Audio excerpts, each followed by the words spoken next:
wisely calls India a union of states under Article 1. Sorry to interrupt. Your name, your team name, and you are from which college? Just kindly introduce yourselves. Okay, they told that you don't have to disclose, that's why. Team code. Just team code, our names and team code. Okay, again I'll introduce. Sure. Okay. My name is Mahejabeen Saudagar. My team code is 206. Good morning, honorable judges, esteemed audience and respected opponents. Today we discuss one of the most important structural questions of Indian democracy. Should India strengthen federalism and move toward greater decentralization or drift toward a more unitary model? India is a country built on deep diversity, different languages, traditions and regional needs. Because of this, our constitution wisely calls India a union of states under Article 1. Meaning states are not subordinate units but essential partners in governing the nation. Federal principles under Article 246, the 7th schedule and the 73rd and 74th amendments clearly show that decision making must be closer to the people. States know their local issues far better than a distinct central authority, which makes federalism more practical and people-centric. Supporting decentralization is supporting better government. When states have autonomy, they can innovative address unique problems and build efficient systems without waiting for central approval. Federalism strengthens accountability and allows citizens to influence decisions directly. In contrast, an overly centralized or unitary mindset assumes that one uniform policy can work for every region, an idea that simply does not fit in a country as diverse as India. What works for Maharashtra may not work for Manipur, and a single nation approach often becomes slow, insensitive, or disconnected from ground realities. In order to substantiate my claims, my team member will shed some light on imperative points. Good afternoon. Decentralization and strengthening federalism have produced several important benefits in democratic participation. So, the 73rd and 74th Amendment Act gave constitution status to panchayat and municipalities so that they can directly elect the representative, and the more powers to the women are also given, and the citizens can directly participate in the policy making and implementation. And it also has local decision making with clear powers, function and finance assigned to panchayat and municipalities. Local government can create solution tailored to the community's real needs rather than relying on other distinct states. Inclusive development. These amendments help local bodies to deliver targeted welfare schemes such as health and education, water supply, housing, etc., especially for local priorities. Empowerment of marginalized group, reservation of seats, and reservation of scheduled castes and tribes mandated by these amendments. So these detailed provision and amendments work together to strengthen both decentralization and federalism in practice, making India's democracy more participatory. India collects about 37.5% of total government revenue, but are responsible over 60% total public expenditure. Thank you. Now my team member will conclude. Good afternoon, everyone. I am Amna Fatima Sayed from Group 206. I'd like to state the benefits of decentralization and strengthening federalism. Local needs, local solutions. States understand their people better, so policies become practical and effective. Faster governance, less dependency on the center, quicker decisions and faster implementation. Reduces over-centralization. Power isn't concentrated in Delhi. It is shared, preventing misuse or political domination. Strengthens democracy. More people participate through panchayats, municipalities, and state governments. Accountability increases. Local leaders are answerable directly to citizens not far away from central authorities. Encourages innovation. States can experiment with new models, Kerala in health, Gujarat in industries, etc. Balanced regional development helps reduce inequality between richer and poorer states. Protects India's diversity. India has different cultures, languages, and economic levels. Federalism respects the diversity. Better crisis management. Thank you. Good morning, honorable judges, audience, and my fellow debaters. I am Lakshmi Bhargavi, and our team code is 112.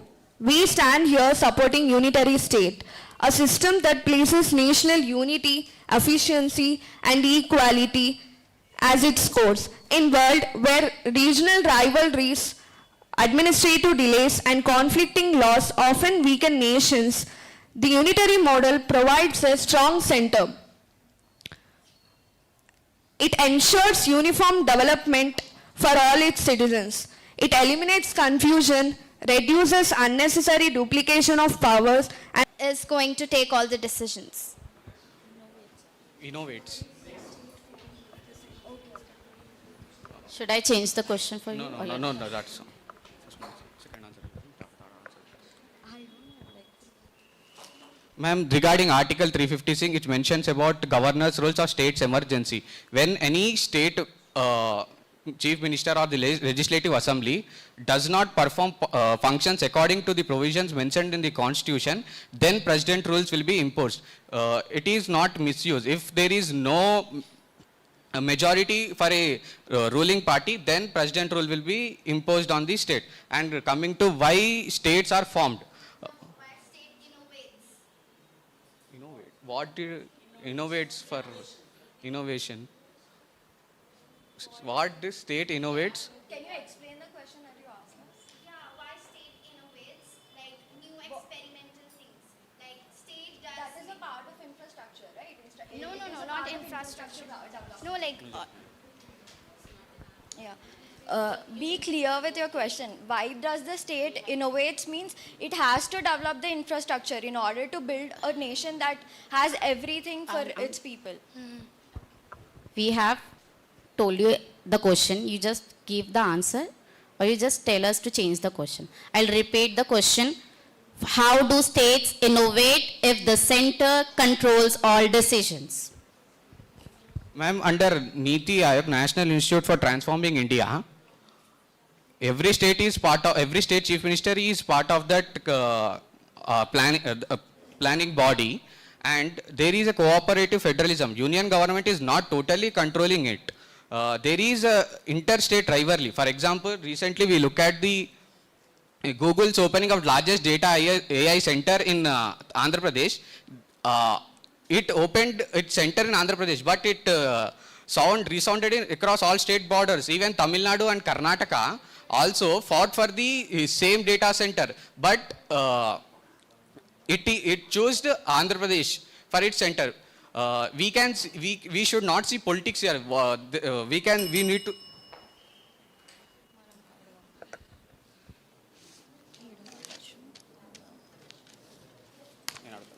Not.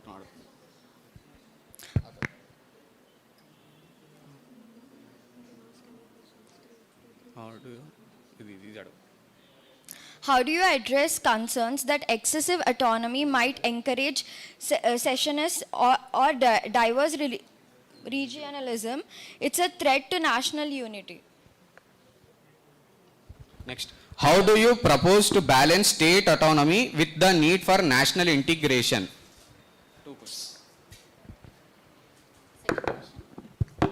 How do you address concerns that excessive autonomy of our states might encourage secessionist or divisive regionalism? It's a threat to national unity. How do you propose to balance states' autonomy with the need for national integration? Real unity comes from respecting diversity, not suppressing it. Federalism keeps India united because it honors differences. I guess you didn't get the question. Repeat it.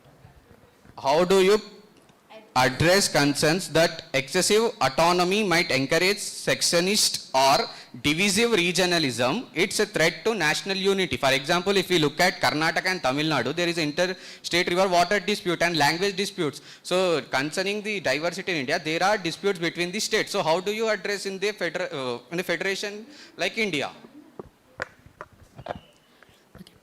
India has 100 plus languages, different cultures, religions and needs. One single center policy cannot work for everyone. States understand their own problems, better floods in Assam, farmers in Punjab, literacy in Kerala.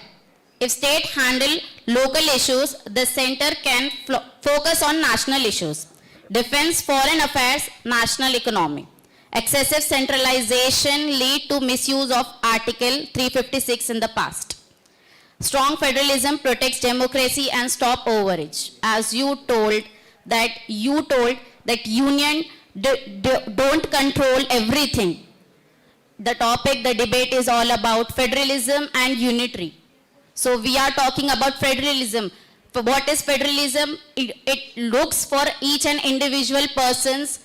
And what is unity? Unity is all about looking for each and everyone's individual's perspective. We're asking you, how are you going to Just gave our address answer. the concerns? We just gave our answer. It's not a proper debate. You can just impose another question. We're asking you, how are you going to address the concerns on the excessive autonomy? We're not asking you how many languages are there in the country or how many other things are there. We are asking you how the federalism is going to control the concerns that are there in excessive autonomy, is our question. We need an answer for that. Indian constitution states it gives each and everyone their proper roles. So if it is an excessive autonomy, constitution already gives their roles to do what they are working and what they are not working. So states are having their different roles, center is having their different roles. So autonomy is all that basis. States is not asking for full-fledged autonomy. State is asking their own perspective, they are taking their own times. They want their own space. What are the constitutional amendments that can be made for more promotion of federalism?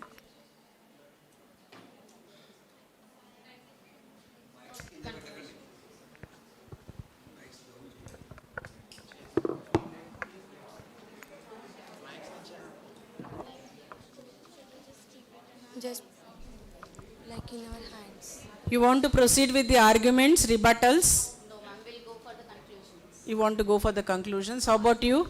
You don't want to go for any arguments?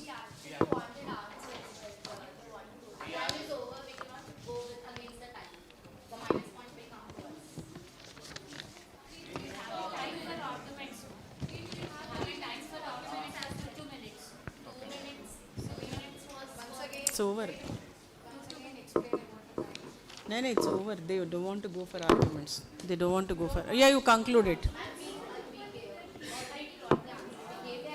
Yes, conclude it.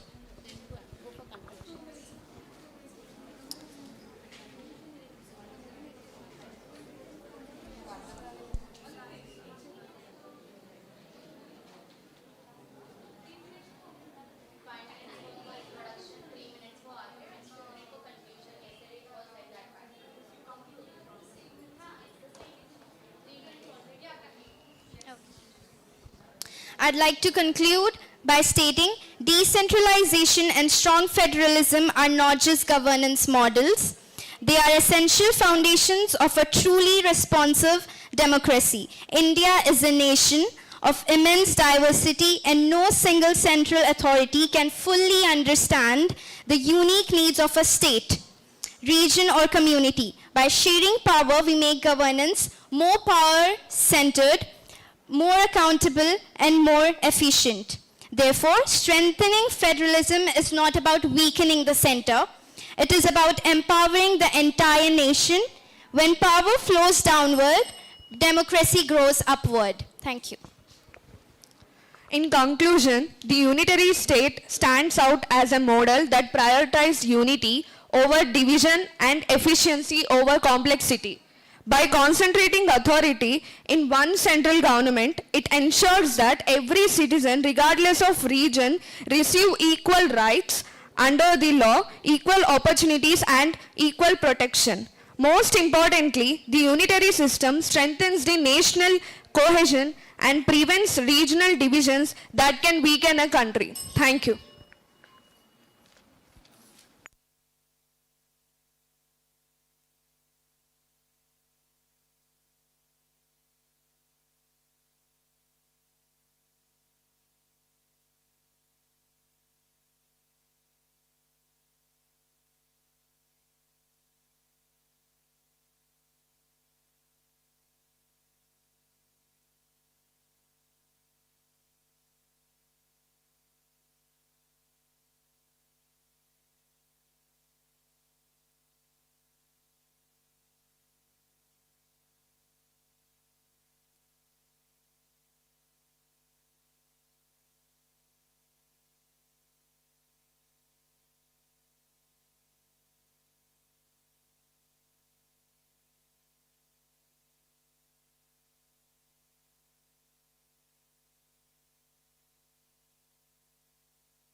Be very clear with your instructions. You have 5 minutes initially for presentation.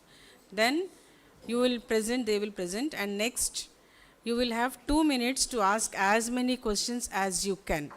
And they'll get 3 minutes to answer all those questions.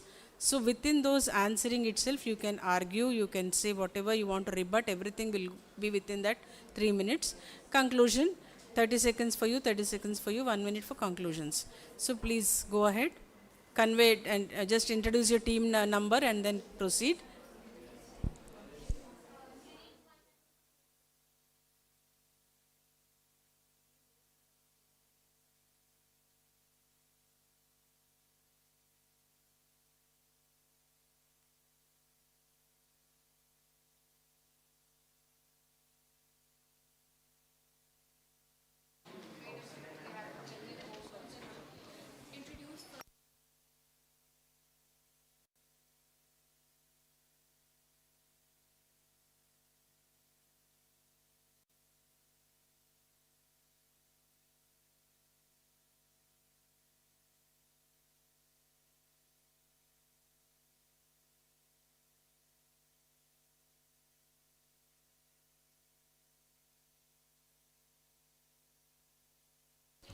Greetings to respected judges, our worthy opponents, and the audience. I am Aditya. My co-debaters, Sanvi and Chinmay, we are representing Team 101, and our side is Unitary State. A unitary state empowers a single authority to govern, ensuring decisive leadership and uniform laws for the entire nation. Throughout history, such system has provided efficient administration and rapid response to crisis, minimizing duplication of efforts and promoting stable governance. As it highlights, the country is managed consistently and coherently in a unitary framework. From ancient empires like Mauryan dynasty to modern examples like Russia, China, and Israel, which promoted national unity and swift progress. This enduring appeal of this model lies in its clarity of power and proven record of maintaining harmony among diverse populations.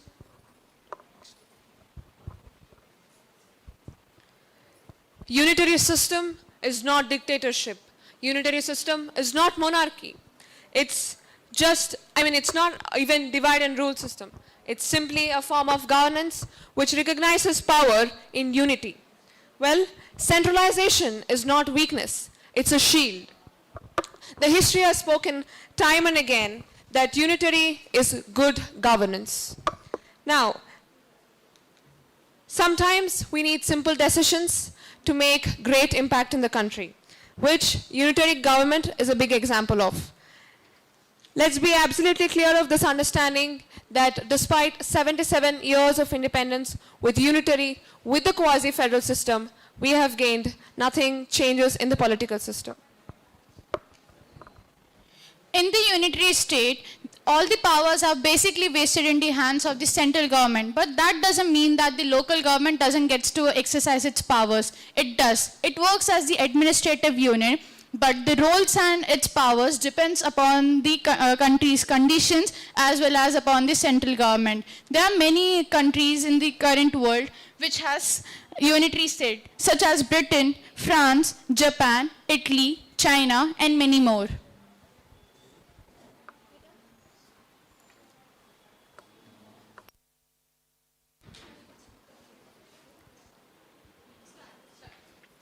Honorable judges, our team code is 212 and I am the speaker. My name is Zohanaz and my co-speakers are Rohini and Huria. Honorable judges, respected colleagues and friends in the audience, today I have a simple request to make. For the next 1 minute, let us imagine ourselves not sitting in the moot court hall of Keshav Memorial Law College. Let us imagine ourselves in the place of the 1948 Constitutional Assembly. Imagine Pandit Nehru arguing for national unity, and on the other side, Dr. B.R. Ambedkar warning against concentrated power. K.M. Munshi insisting that states must have real autonomy and not just symbolic rights. And a hall full of leaders who have seen it all. They have seen the partition, the independence, and all the chaos that ensued. And yet, they collectively made a decision to make India a federal state with a strong center. Now back to reality. This is exactly why we stand here today, supporting the stance that yes, the country is genuinely promoting decentralization and enhancing the state autonomy. We are with the federal side.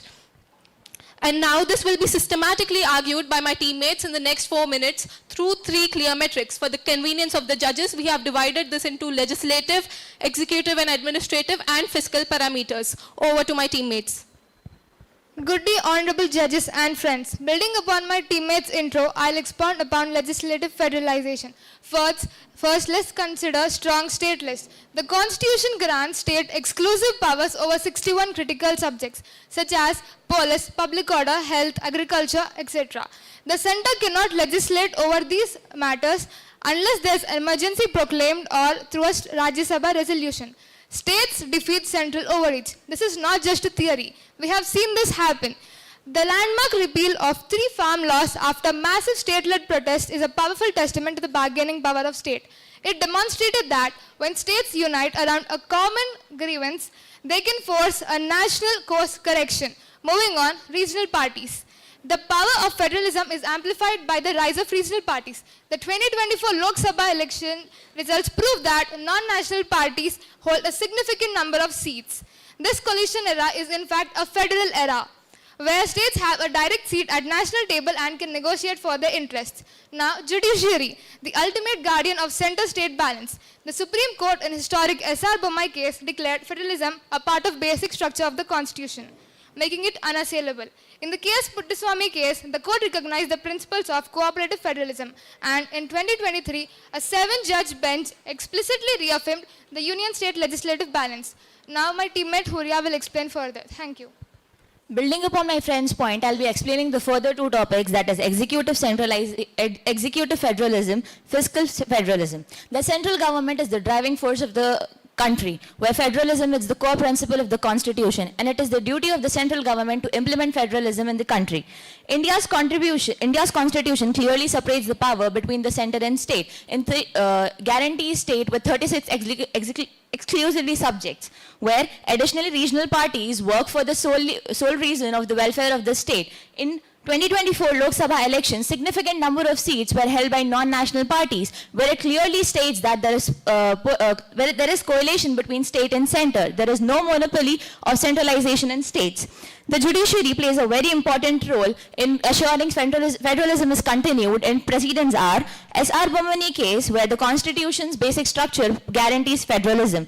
K.S. Puttaswamy ruling, where the emphasis is on cooperative federalism. And 7-judge bench recently passed a judgment stating that there should be balance between union and state legislature powers. Coming to fiscal federalism, a country that has the second largest population, where population is the driving force, where population is the driving force of the country, where we need to maintain the records, where central needs to help state in audits. The GST Council is a federal body where both the votes matters. The central body holds one-third of the voting power, where center holds 2/3 of the voting power, where both of them had the equal rights to make decisions. Coming to Mohit Minerals and Union of India case, where the judgment clearly stated that there should be cooperation between the governments. State control over 60% of the national expenditure of the country, where there is welfare of the state as well. States also have their own revenue, 30 to 40% derived from the alcohol taxes and other taxes which they are charging on the government. Thank you. We rest our case.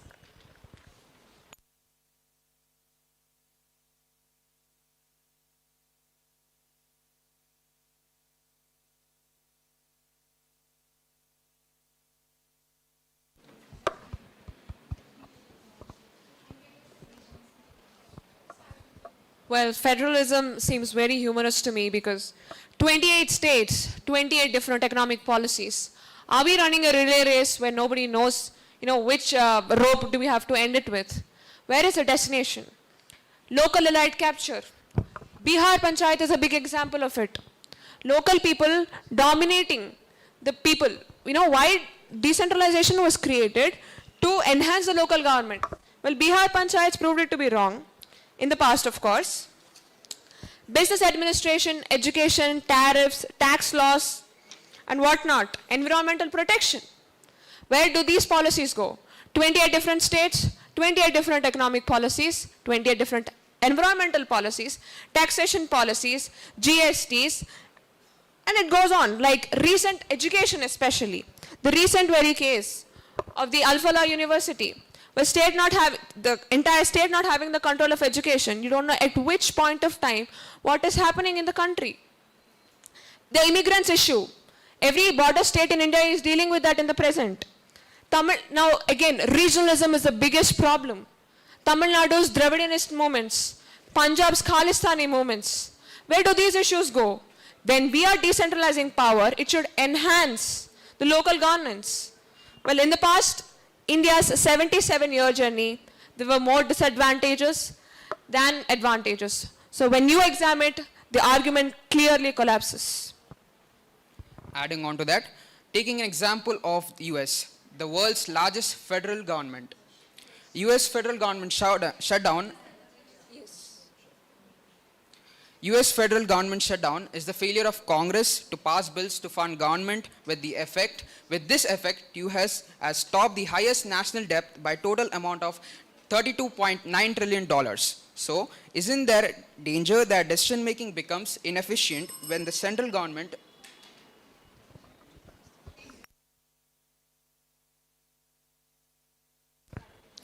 Firstly, we would like to appreciate the effort took by our opponents to pose these questions to us. They have asked us why exactly a unitary government is better than a federal government. They have stated this, but they have stated different problems that come with only a purely federal state. India is not a purely federal state. It is a quasi-federalism as reiterated in the Constituent Assembly by our lawmakers. So any argument that you pose based on the fact that all the nations, all the states in the country have their own powers, that is not actually the case. If we are allowed, I would like to pass out a pamphlet to them. This is the different states list. This is the list.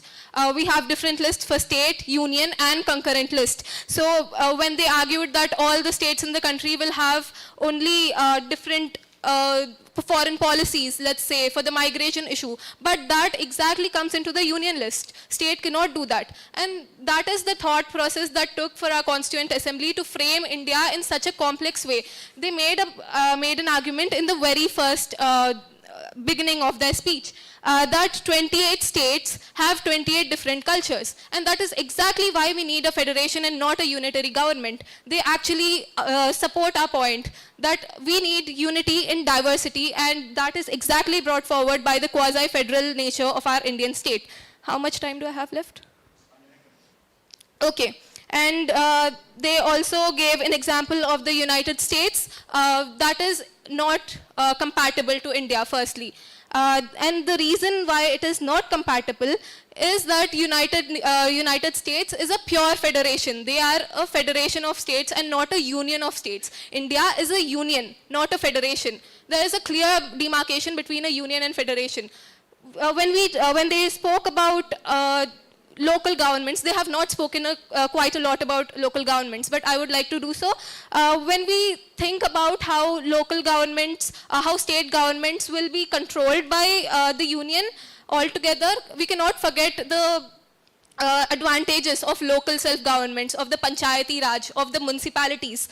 They also gave an example of the Bihar Panchayat, and that is a very isolated case. If that is the point, if they want to use an isolated case to generalize the statement, we could also do the same. But our point is not generalized. We have seen, and it is reiterated by so many different economists, such as Amartya Sen, who had said that the advent of Panchayati Raj system in India has brought forward so many women politicians. They have brought forward the SCs and STs to the frontline politics, and that is something that cannot be ignored. Thank you. This team has 2 minutes for posing questions. Sure. Again, the opposition took great effort in explaining to us why a unitary system is good and a federation is bad. But I best believe that they have misinterpreted the topic of this debate, which was not a federal state versus a union state. It was analyzing the current structure of India and telling us what exactly it is moving forward towards. And we have done that by examining the different cases and the different scenarios through which we can say that India is still a federation, but they did not do anything like that. If they want their points to be reiterated, and they must, my first question is that what proves that India is a unitary state in today's time? That is my first question. My second question is that, 1 second please, can we get back that? Yes. My first question, what is India going through today? That is it unitary? Is it federal? Please prove your point, because I could not get anything from that. And the question is not whether unitary is better or federal is better. We have to analyze India's current situation. Why did the Constituent Assembly, again, rebutting your point regarding a unitary government being better, even though that is not the point of the case, I'm going to still refute that. Asking you, why did the Constituent Assembly think of making India a quasi-federation and not a solely unitary body? Even though we can say that at that point it was even more important than today for it to be a unitary country, because there have been a lot of princely states at the time of independence. If it would have been a unitary system there, that could be understood. But why today? Why today do you think India will benefit more with a unitary system? And what you defined is a federal state. You defined a lot of scenarios in which there will be mass destruction because of a federation, but that is not true. Okay, so as the opposition is mentioning about the Constituent Assembly, let me tell that when the Constitution was formed, our Constitution Assembly took various principles or various rules from different constitutions, and even for that we were claimed as the bag of borrowings. And talking about solely the unitary state, we decided to be a quasi-federal state because we found that both the type of government is having some kind of advantage, and that's why we are a quasi-federal. Also talking about the federal government, there are many problems as we are facing. There are central and state disputes. Also, they talk about maintaining transparency. Do you really think there is a transparency? When Karnataka faced issues with the funds and they requested the central government for allocating more funds, they simply rejected, saying that it's not the adequate amount of money you're asking for. Also, there are many other problems also, like facing the challenges during the meeting resulting from the regional imbalances and regional pulls and pushers. There are problems ensuring a clear cut and settled divisions of powers between the state and the federating states. And talking about the US, it's also a very big country. Still, it's maintaining a federal government because it because it still feels that they can control it solely. So considering that, I feel that US is trying to be a unitary in itself because it doesn't give the equal participation to its states.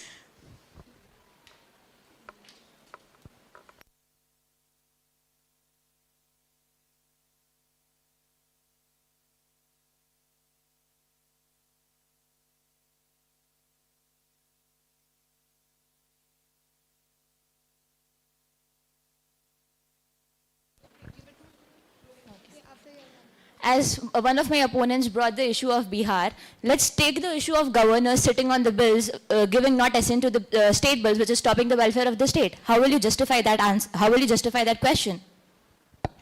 And also, all the examples of countries that you have mentioned are small countries. How do you think unitary system will work in a big and most populous country like India? Well, coming to the first question, I would like you to mention any situation that has occurred so far. Recently in the news, it is clearly stated that Telangana governors are sitting on the bills which are not granting assent to the people. Well, that's clearly because of the federal structure. When there are no state, we in the unitary system believe that the power should lie with the center and no existence of state. When there is no existence of state, then there will be no governor in the picture. There will obviously be equal governance in all the states. As you're talking about the federal structure, there is a loophole in federal structure. Let me say that the governors are appointed by the central government itself. There is no federalism in this picture. It is clearly stated that governors are appointed by the central government. So how will you say that there is a loophole in federal structure where there is only governors who are sitting on the bills?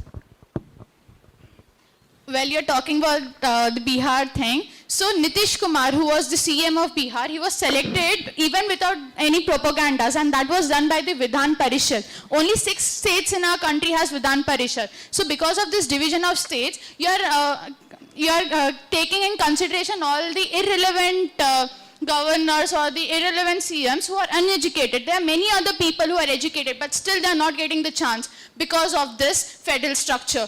They are giving the representation and the power to elect for the people, but they are electing the wrong representative for themselves, and then they are blaming the government themselves. Firstly, answering her question, that was a misunderstanding about a federal state and a governor's responsibility. In a purely federal state, a governor would not exist at all. According to the Sarkaria Commission, a governor is a unitary feature, not a federal feature. And secondly, her points will be answered.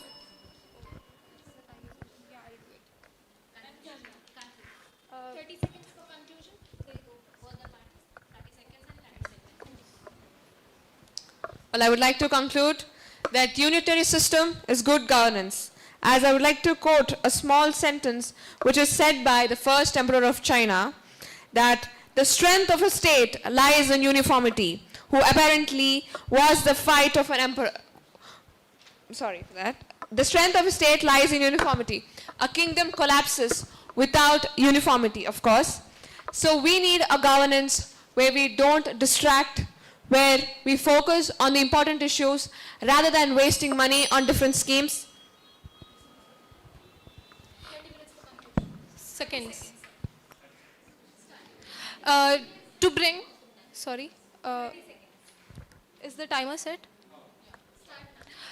Bringing to the attention of the jury again that the main contention of this debate was whether the country is genuinely promoting decentralization and enhancing state economy, or if the country is trending towards centralization, resembling more of a unitary state. And I best believe that I will not, in my conclusion, support federalism, because that is not the point of the debate. But as they have quoted a Chinese emperor, I would like to quote our own leader, that is Dr. B.R. Ambedkar, who once said that the... Okay.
Hello. Should I start?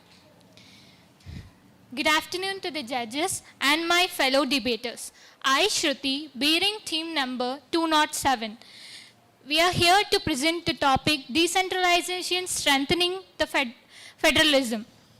Today I stand firmly to argue that the decentralization is not just desirable, it is essential for strengthening the federalism.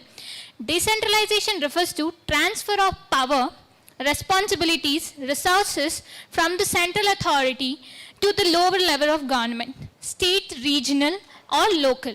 It is a key principle strengthening the federalism, where authority is constitutional, divided between the central, state and local. Together, they promote democratic participation, administrative efficiency and responsive governance. So, the decentralization reduces centralization, the over misuse of our powers on the state. The decentralization is in India was introduced in 73rd and 74th Amendment, Constitutional Amendment, which is in the year 1992, which established panchayats and municipalities as constitutional bodies. Mandate regular elections, provides 11th and 12th schedule listing the local functions. Decentralization strengthen corporation federation, and it is better social indicator which will improve the local governments. Why we need federalization means because one central authority cannot handle a huge diverse nation. Because the problems are local, so the solutions must be local. It improves speed, efficiency. It reduces state conflicts and strengthens the democracy. My co-debater will continue.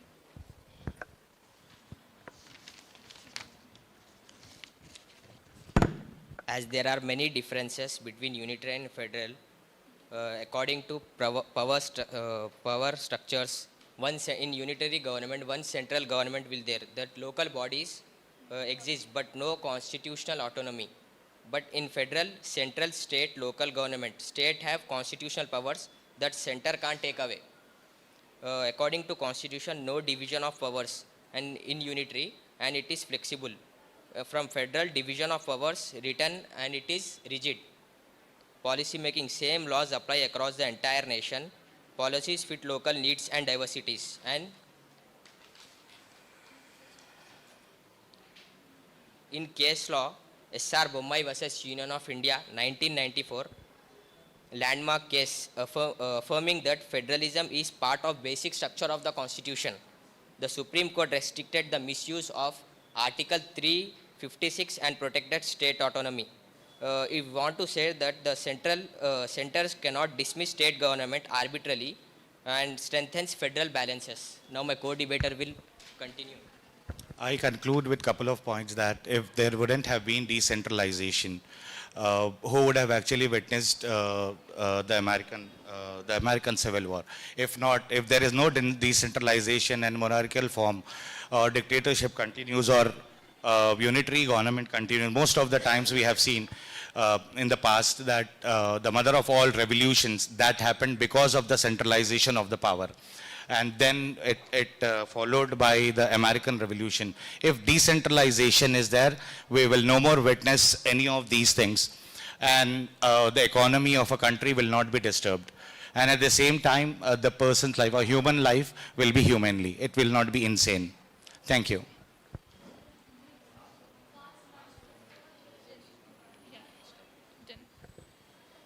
So India is too diverse for our central authority. So we have 22 official languages, 100 of ethnic groups, vast different climate conditions. So one law will not make this comfortable to it. So state government should be involved in it to make a laws. A unitary system forces uniform law on non-uniform law societies, which leads to dissatisfaction and which amounts to conflict between the states. And the local problems cannot be solved. So a legislation from the Delhi which cannot make the resolution for the floods in Assam, droughts in Maharashtra, and etc. So a system. Thank you. This team have 5 minutes to state your statements.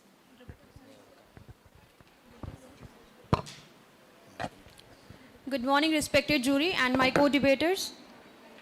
I stand firmly in favor of unitary system because in a world moving at incredible speed, a nation can't afford to be partitioned by administrative fragmentation.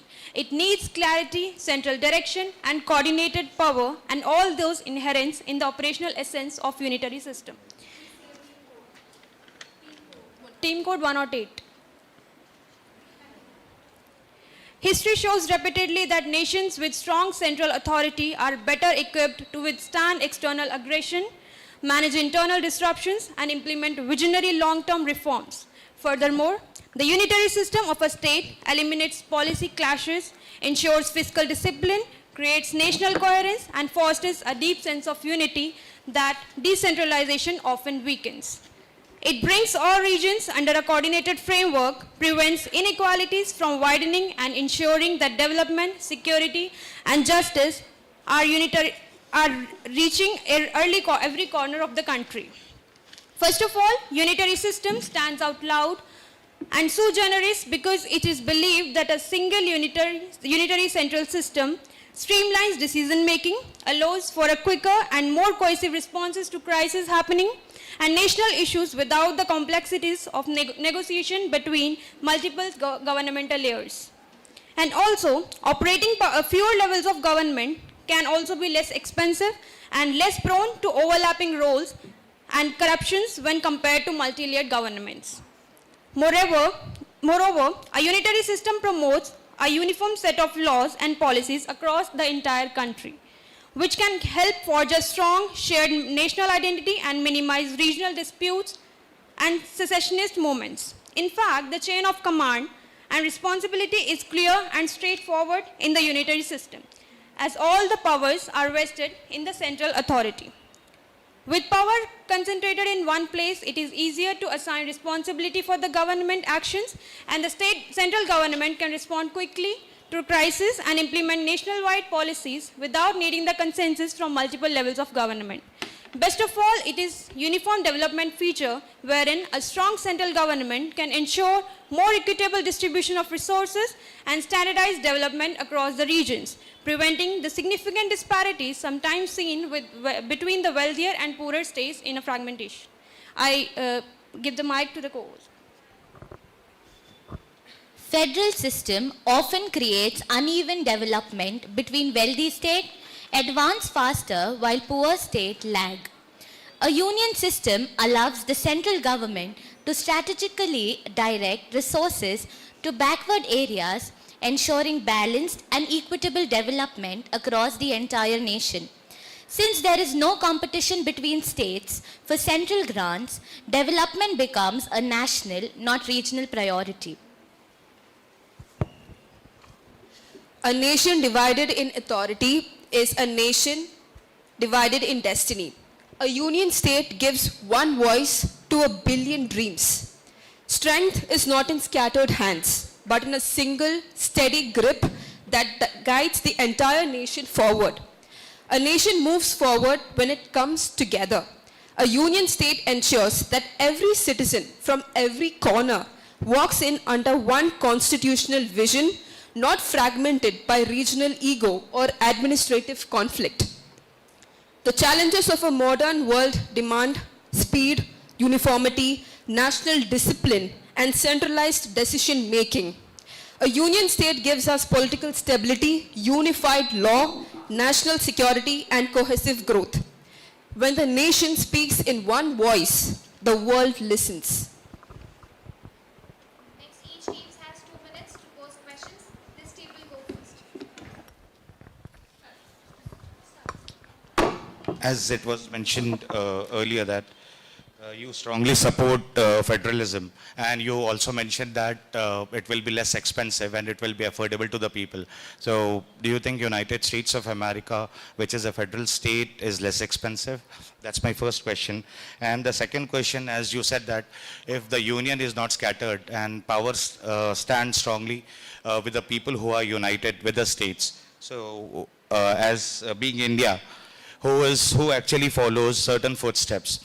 So as the union, we have got in 7th schedule, it is mentioned that a unionless and stateless and concurrent list.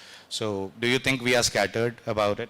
And at the same time, the people as we see United States as an example of a federal state, as mentioned earlier, it is not, it is very expensive. At the same time, we only see the fancy products made by the United States and increasing dollar value.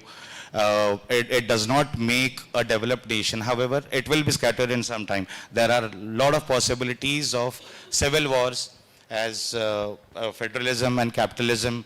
It is a capitalist state, and it has happened in past as well. In 1861, as there was a civil war, which wars are not good for any nation, be it India, be it United States or any other country. So how the conclusions will be provided and what steps will be taken in a federal state to stop these things in the coming future? If all the powers are centralized, then what about the check and balances, and which amounts to the political bias or abuse? And what about the public participation in the country like a unitary state?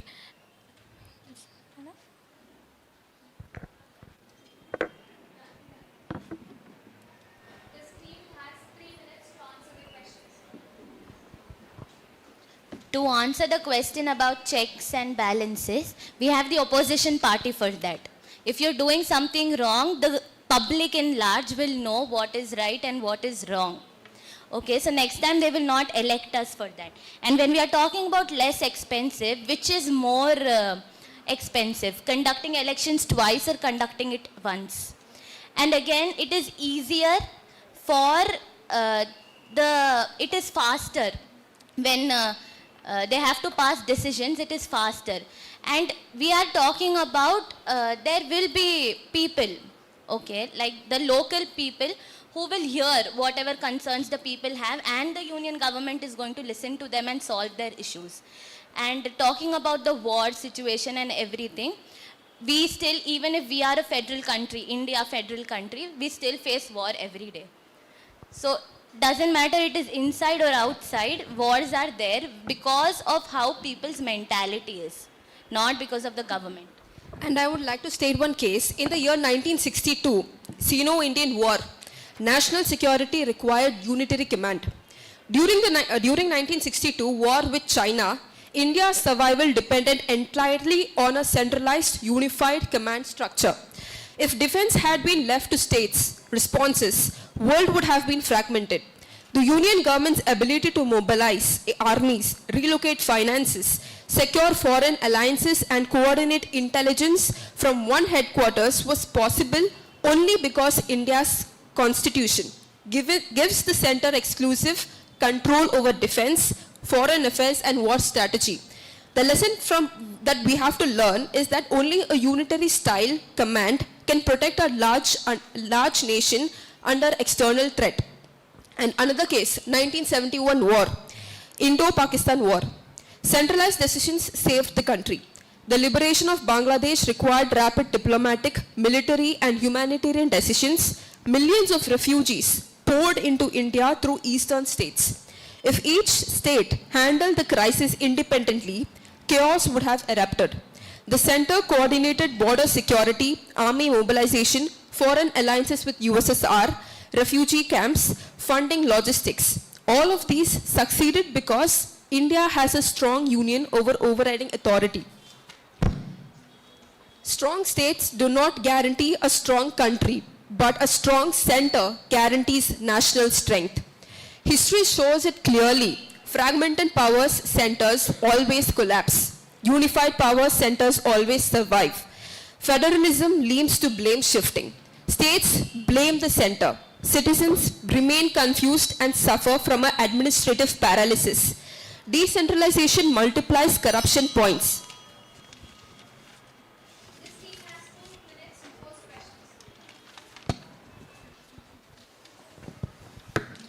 How do you address concerns that excessive central government, that central control over finances through GST and centrally sponsored schemes undermine states' fiscal independence and autonomy?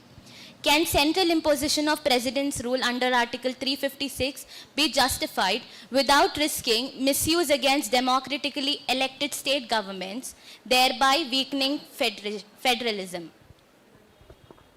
If more state autonomy is the goal, then how do you prevent 28 different interpretations of national security, internal migration, agricultural standards of policy without fragmenting India's strategic unity? When a national threats like terrorism, cyber attacks, pandemics, and cross-border infiltration do not respect state boundaries, how can a stronger federal structure realistically manage collective security without central command? Why should states with poor governance records receive more autonomy when they have repeatedly failed to deliver even basic services like health, policing, sanitation, digital systems without central intervention? Isn't it contradictory to demand more powers for states while simultaneously depending on the union for disaster relief, funds, GST compensation, central schemes and infrastructural financing? How does the overriding state laws on concurrent subjects by the center align with the constitutional spirit of federalism, which mandates respect for the state legislative powers? Is there a risk that political centralization alienates regional aspirations and minorities, potentially threatening national unity more than decentralization? I am sure you people are actually advocating for decentralization, the way you are posting questions. However, as in today's newspaper, we can see that is federalism in retreat under single party hegemony. So as under single party rule, it happens as the question itself in the newspaper represent that yes, decentralization has to be done. Step by steps, it will be done. India has actually opted for it and slowly working towards it. Though India is a semi-federal state, however, they're still working on it. The questions which are being posted by them, as I would like to answer one, as it was related to GST. And the reforms are always made, and the reforms are not made by the single party. All party meet together and then the discussions will be on with other states. So that's the power of decentralization. If the federal form continues, they will not agree to any of the points. That happens in United States most of the time. We have seen that, we hear that every day. And about the external aggression, which was actually discussed earlier, when there is an external aggression, it is not in our hands. And the countries are not disturbed. But then where is civil war or an internal war, there will be no position to handle anything from outside or from inside as well. So the GST question which was actually posted, India is still working on that particular thing. Earlier when GST came into existence, it was higher taxes. Later it was reduced. Now there are some states where GST is not applicable as well. However, things like this will be reformed if there is decentralization of power. In federal system, I am not sure they will be able to do it. Thank you. To answer the second and third question, if you can repeat one of the question once.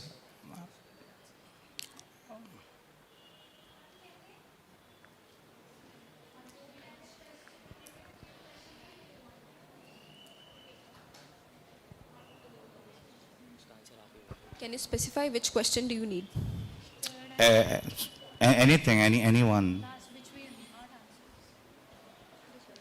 I have actually answered to the third one, I believe.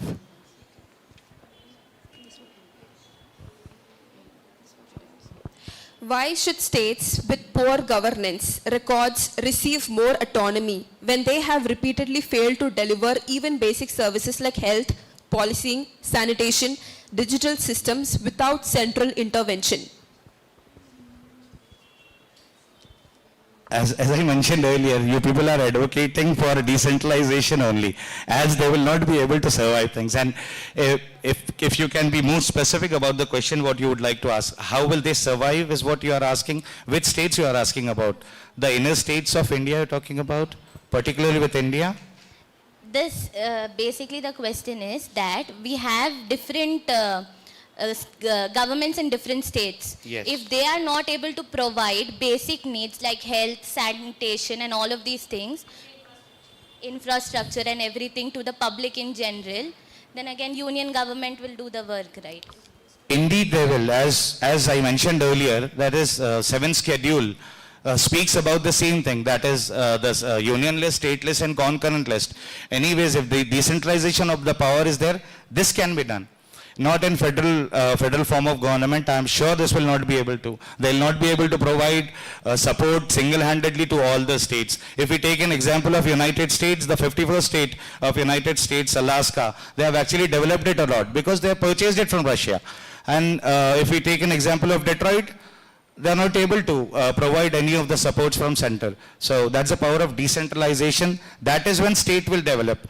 All the states of India will develop with a decentralized form of government only.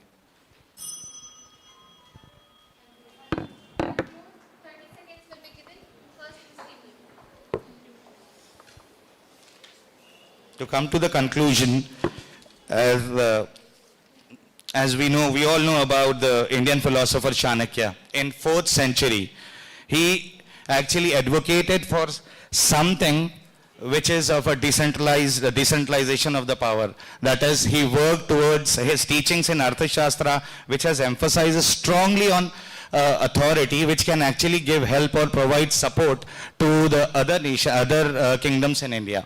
Though he belonged to monarchical time, but then he oversaw many things which could have happened in today's time. Thank you.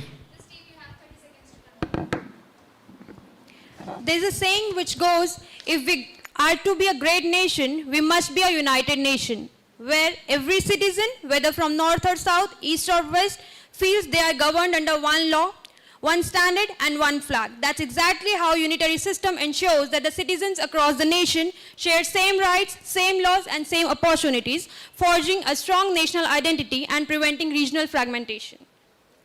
Therefore, a unitary state stands as pragmatic and effective model of governance, sacrificing local autonomy for greater good of the nation. Thank you.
Good afternoon, respected judges. So we are chosen the unitary state. That our team code is 109. So this is my co-worker Satvik and my co-worker Kartikaya. So unitary state is a type of administration where major powers are vested in the central government and the lower level administrative bodies supported in carrying and executing the needs of nation and the people. So its features are uniform laws and policies, where the laws are equal for each state and the same, which ensures clarity and equality and consistency throughout the nation. Also, it has a strong nation unity which centralizes authority and reduces regionalism, separatism and interstate conflicts. It also helps strengthen national identity. Also, it has better coordination. All parts of the government work under one leadership, which coordinates the people amongst the nation to work towards one goal. And also it avoids confusion and contradictory policies. I'll be passing it to my co-worker Satvik. It also has many advantages like quick decision making. Because there are few levels of management, the center can quickly pass the laws and resolve the issue quickly or frame the laws quickly. And greater political stability. When there is only power in the central, there are lot less chances of conflict with the lower management, and it's avoid conflicts between regional and national governments. So it has simpler government structure. People find it easier to understand and engage with government processes. It has clear hierarchy of authority. It is easier to maintain law and order. Centralized police and security systems ensure uniform enforcement of law. The center can immediately intervene in troubled regions and quickly resolve the issues. It has also better economic planning. A single national plan can be implemented without negotiating with multiple layers of management and authority. It helps in faster economic growth and uniform development. I'll be passing it to my co-debater Kartikeya. Good afternoon, everyone. I would like to mention the major problems faced with these, and they are state fights between, like, for the power, the state, each state has to fight for it, and that will that will lead into many chaos. So if the whole government has a central power, they can manage all the authorities and laws and decisions so that everyone will be organized. And different state has to, when the power is distributed to multiple states, then the laws also have to be managed and changed accordingly. That will be a painful process for the central government to do. And because of the separate governments, the central government has to face through many clashes with the state governments, so that it will be a problematic thing. Thank you. Also, compared to decentralization, there is a loss of central control in decentralization. For example, decentralization may result in central authority losing oversight towards the major goals when it focuses towards the smaller problems. Also, there is increased administrative costs when it comes towards the decentralization.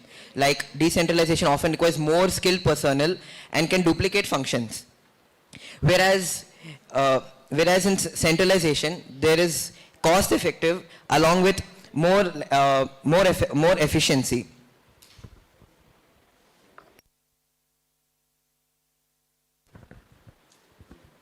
Good afternoon, honorable judges and fellow opponents.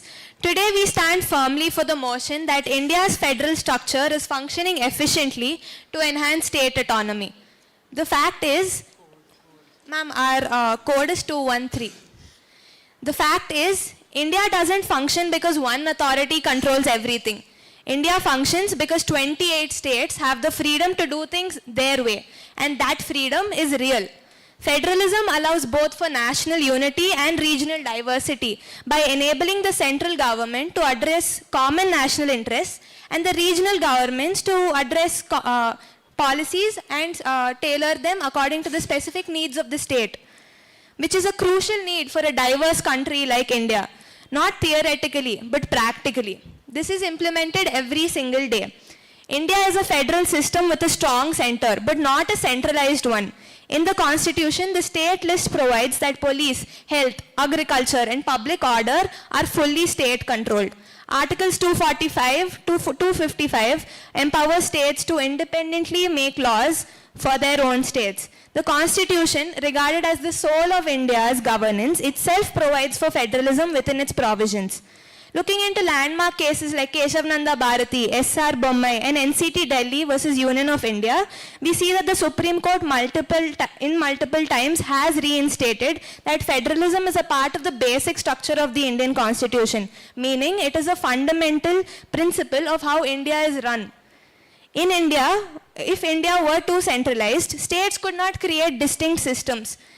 But they do. Kerala has the strongest health and literacy model. Tamil Nadu has a unique reservation policy. Gujarat has high industrial interference policies. Telangana went through with massive irrigation projects like Kaleshwaram without needing central approval. Punjab and Karnataka have agricultural and dairy independence. West Bengal has blocked CAA rule implemented till this date. These are not small variations. They are entirely independent governance models functioning constantly for socio-economic development of India.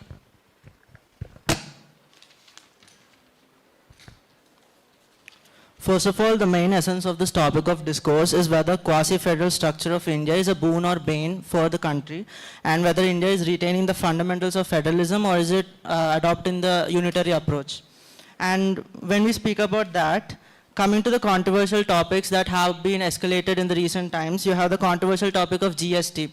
Even though GST is a center-introduced tax, it has this one feature called GST Council, which gives the states a mathematical majority. The decisions require a 3/4 vote, and states collectively hold 2/3 in that. So it is clearly evident that states' decisions are very important for the center to make any decision. And I can give real life examples. For example, Kerala government opposed the GST rate cuts, and also the council reconsidered its decision based on one single state, concern. And regional parties, for example, DMK, TMC, BRS, TDP, AAP, Shiva Sena, they all constantly influence the parliament, coalition governments, and it is evident that center, if it wants to make a ruling government in the center, in the parliament, then it definitely needs the support of the states. And if center is not following the federalism, then why will it even make the provisions of reorganizing the states on linguistic basis and also granting special recognition to various states, such as especially Telangana, one perfect example. A strong center doesn't mean weak states.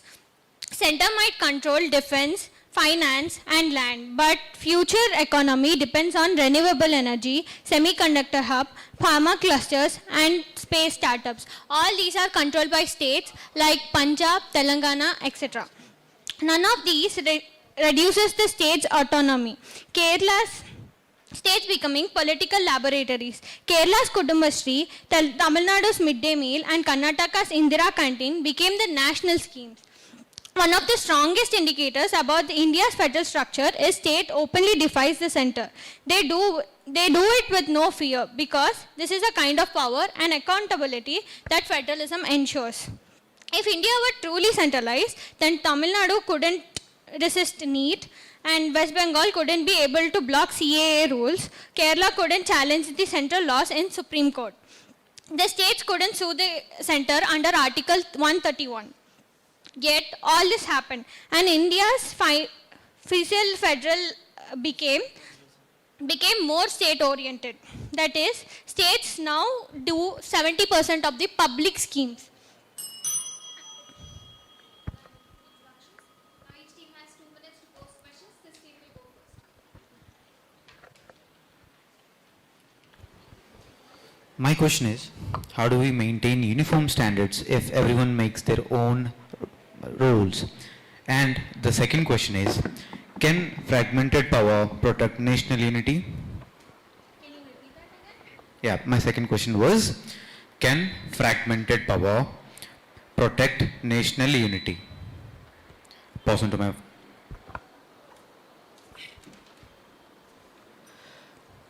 How do we maintain uniform standards if everyone makes their own rules? And also, doesn't decentralization increase local corruption? And also, what if local leaders lack skill or education? China and India gained independence at a relatively less gap of time. So China became a innovative hub, and it became an international exporter. So there's a lot of difference between China and India. So China developed because of its unitary government and coordinating all the other departments to innovate effectively. Thank you. This team has 3 minutes to answer those questions. Wait.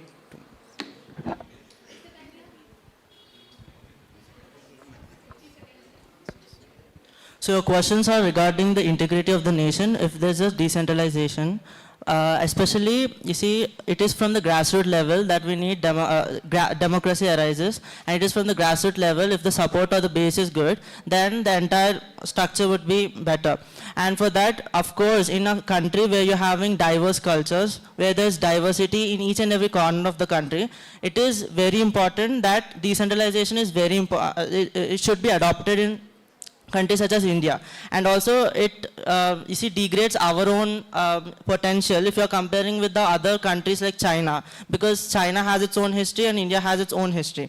And India, the geographical things or all the political aspects that are different from the Chinese one.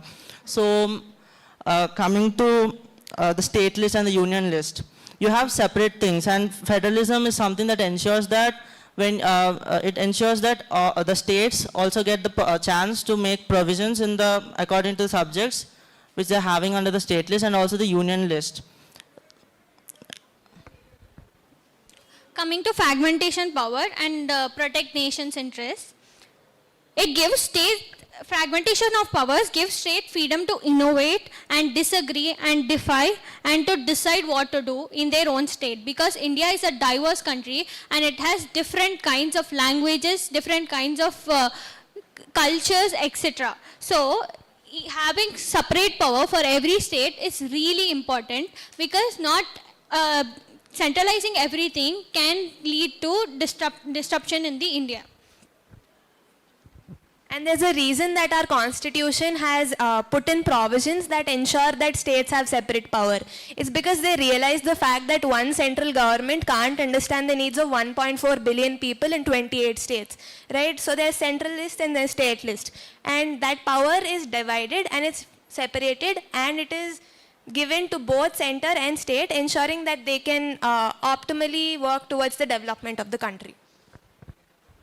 We aren't describing what should happen. We are just showing what is happening right now. India's federalism is and has been alive, functioning and empowering states every single day.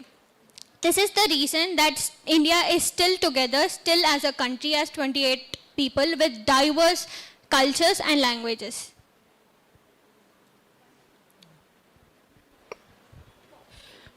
Now this team has 2 minutes to pose questions to the opposition.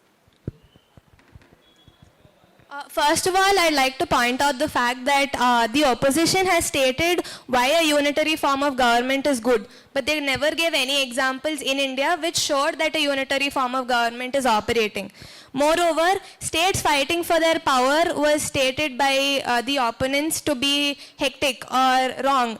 But isn't that their right? When some right is encroached, a right provided by the constitution, shouldn't they have the ability to fight it and get recourse on the same?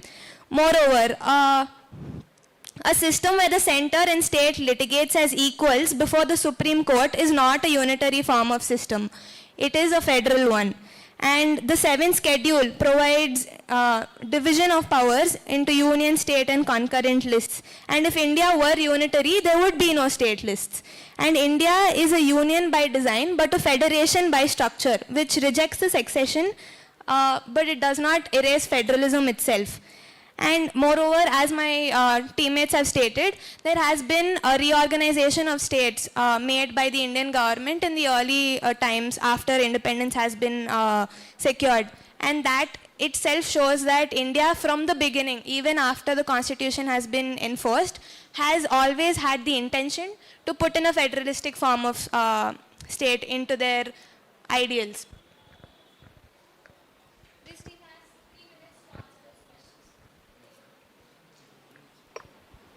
So, for what unitary state is more beneficial is first thing, like if you see easy policy implementation. The central government can enforce policies uniformly across the country, which reduces conflict delay caused by interstate disparities. Also, it's a much simpler government structure. People find it easier to understand and engage with government processes. Clear hierarchy of authority. Also, it prevents power rivalry, which since states or provinces do not have sovereign power, clashes between central and regional governments are minimal, which avoids political competition that may hinder development. Not only that, national interests over local interests. Decisions are made based on what is best for the entire country, not just one individual state, especially useful for strategic sectors like defense, energy, and major infrastructure.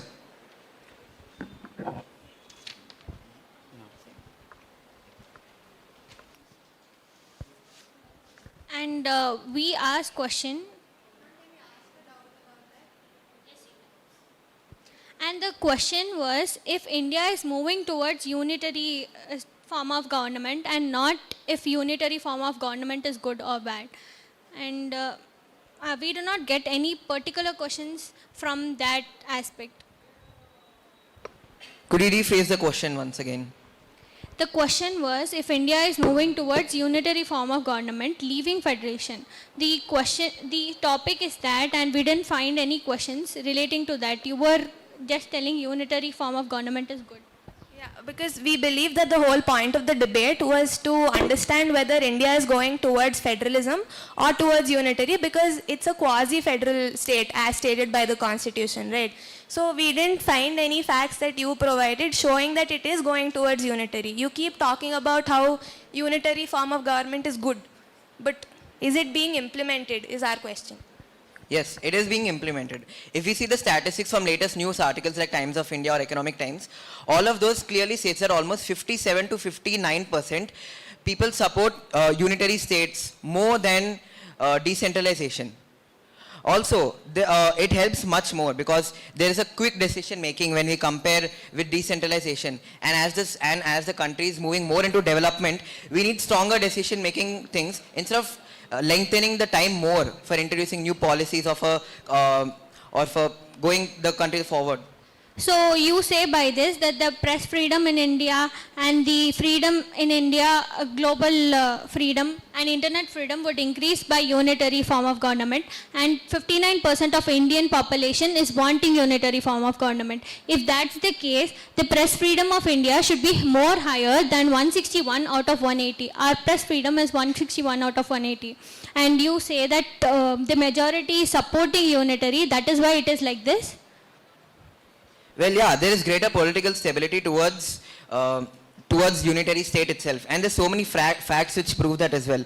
It's easier to maintain law and order, and also it reduces regional imbalances, which is why so many states within India itself supports this, because they're not getting direct control and the other states are moving forward too fast. For example, if we see Bihar, they are much behind compared towards other states because it's not getting it's not getting the same amount of money. But now as unitary state is becoming more fast forward, even other states like Bihar and all are getting adequate and equal amount of funds to run the state, which improves the overall states of India as well towards equality. So you say that the press freedom is low because of the unitary state, because majority of the people support unitary state. You did not deny that. Is it? It is like that. You said you accepted that the press freedom is because of it. So how is unitary state good when the press freedom is so low? Moreover, you keep telling how there needs to be a unitary form of system, but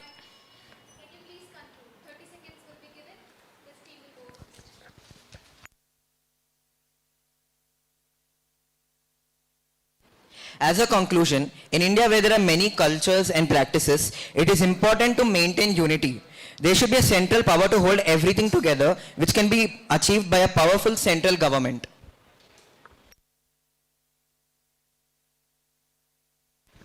Yes, we agree that India's federalism is not perfect, but it works effectively and will continue to do so.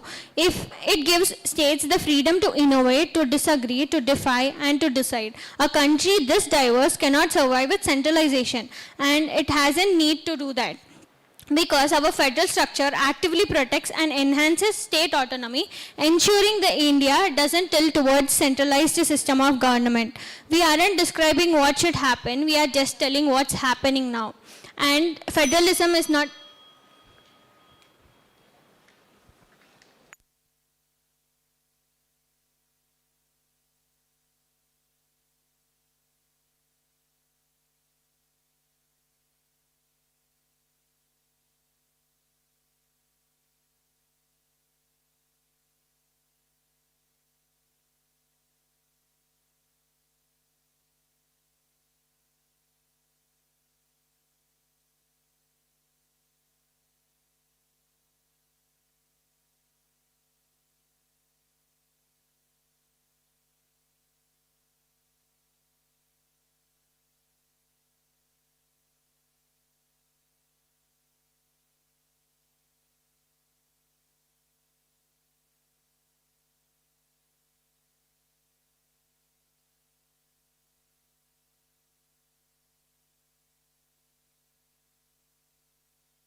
Respected judges, honorable opposition, ladies and gentlemen, I am Chala Pranay Kumar, this is Aditi D'Souza, and this is Nadia Tasneem. We support federalism.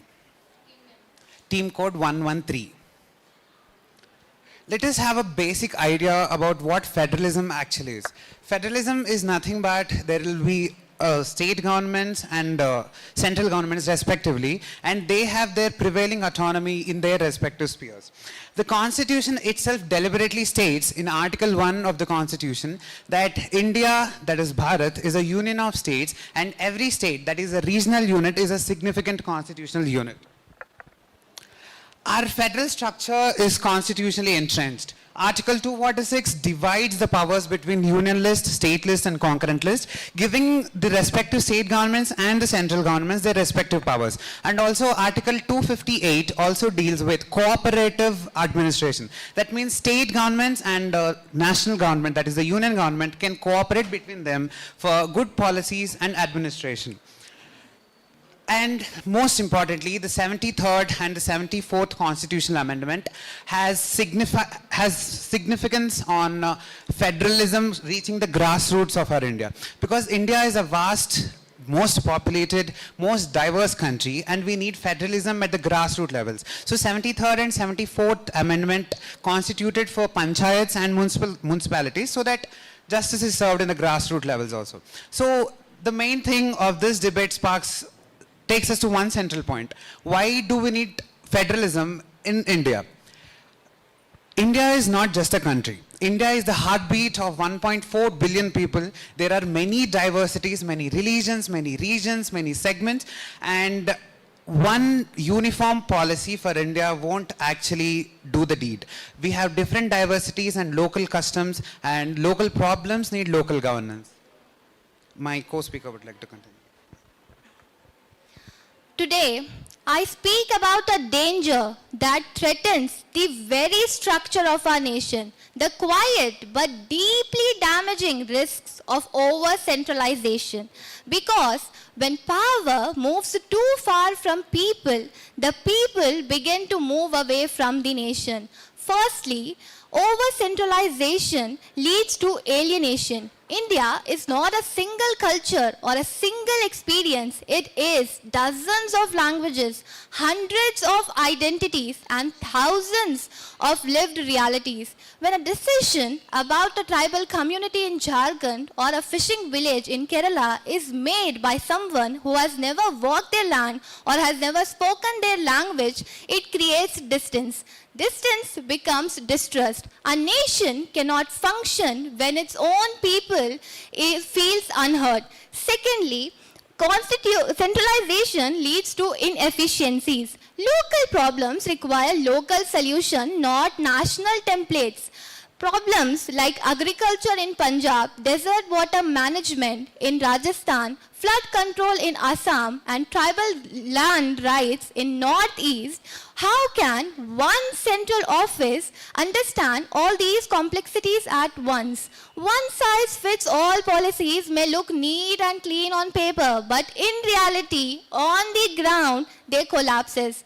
Ultimately, federalism is not merely a governance model. It is a commitment to democracy, diversity, dignity. So yes, strong India needs a strong state. But it needs even stronger states, because only when every region is respected, every culture is valued, and every community feels represented, only then India does truly stands united. Now let's look at some practical, statistical, and global cases for decentralization. According to World Bank, decentralization improves service delivery up to 25%.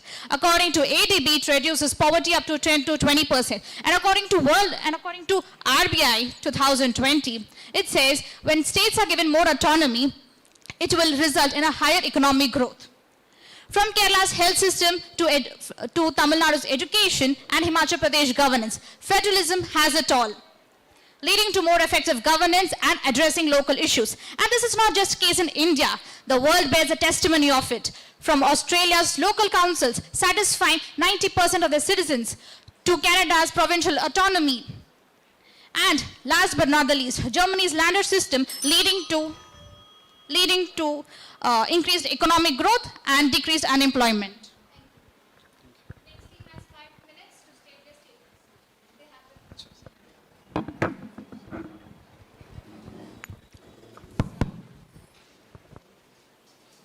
Should I start?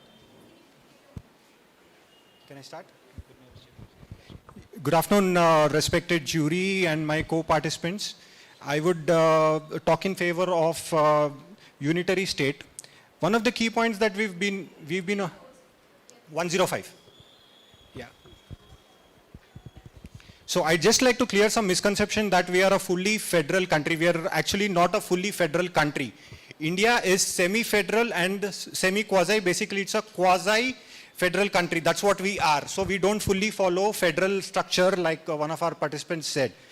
Now, when I say that we are quasi-federal, I'd like to highlight the point, one of the few challenges that we have with a federal structure.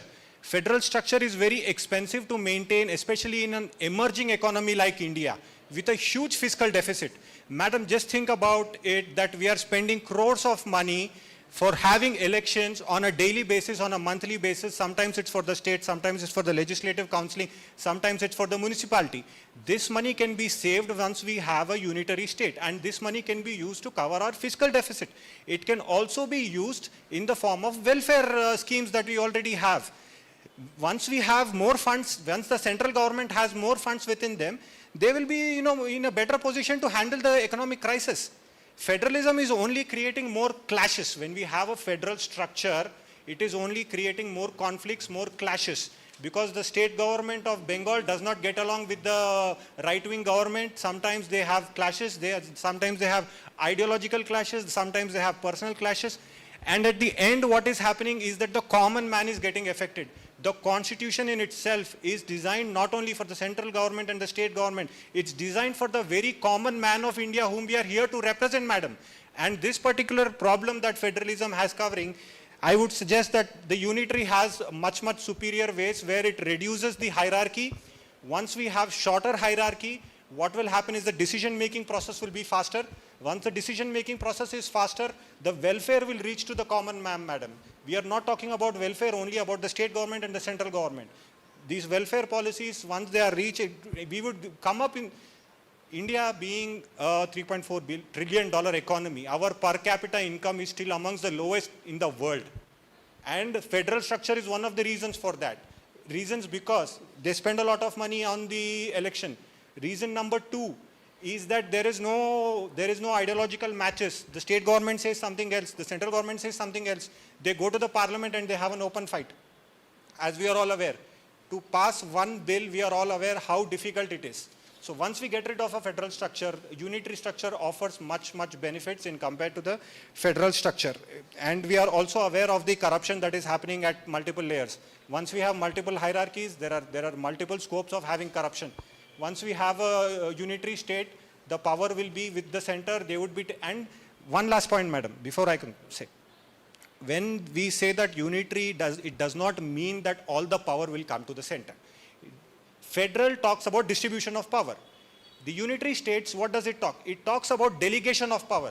So I don't know where this topic of the Kerala person who's not been to Kerala cannot understand the problems. We can understand the problems. We can delegate a commission to handle the crisis of local state. There is always a delegation that is involved. The unitary structure nowhere mentions that we are going to isolate the state and only the center will take part.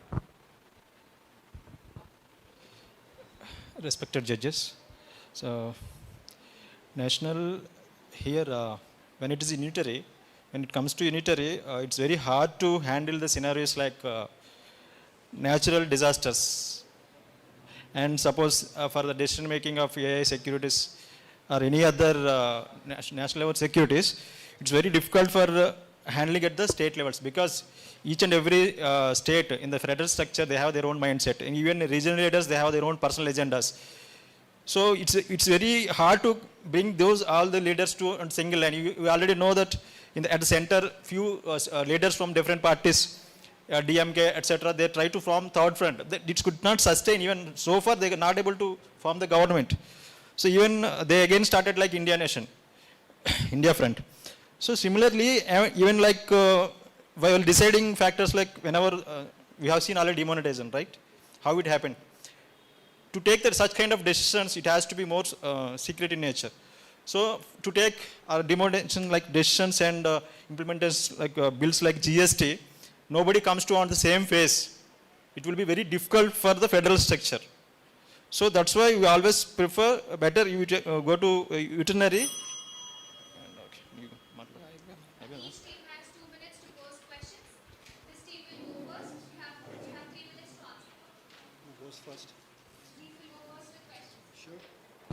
Before we actually begin with the questions, the honorable opposition is being misrepresented of the topic itself. We never supported, we never stated that India is merely a federal state. The concept of the debate lies, which is more suitable.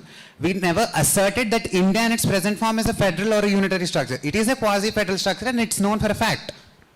So my first question will be, if centralization really guarantees equality and efficiency, then how do you justify that India, under a strong centralized structure for 75 years, still has massive national level failure like unemployment, inflation, farmer distress and national debt? If one national vision works, why hasn't one rule from the center solved these problems for everyone? My second question will be, if a strong center guarantees unity, then why do most interstate disputes in India happen because state feels the center is favoring one state over the another? My third question will be, if states cannot handle powers, then why does every central scheme, Aadhaar, UPI, Jan Dhan, Pradhan Mantri Awas Yojana and vaccination depend 100% on state machinery for implementation? My fourth question will be, if a single national policy is always best, then how can one rule solve India's completely different regional problems? Drought in Rajasthan, floods in Assam, insurgency in the northeast and pollution in Delhi. My teammate will ask the rest of the questions. I think that's enough for 2 minutes. We have only 2 minutes. We have only 2 minutes to can't answer all those. Yeah, because it's already 4 questions, madam.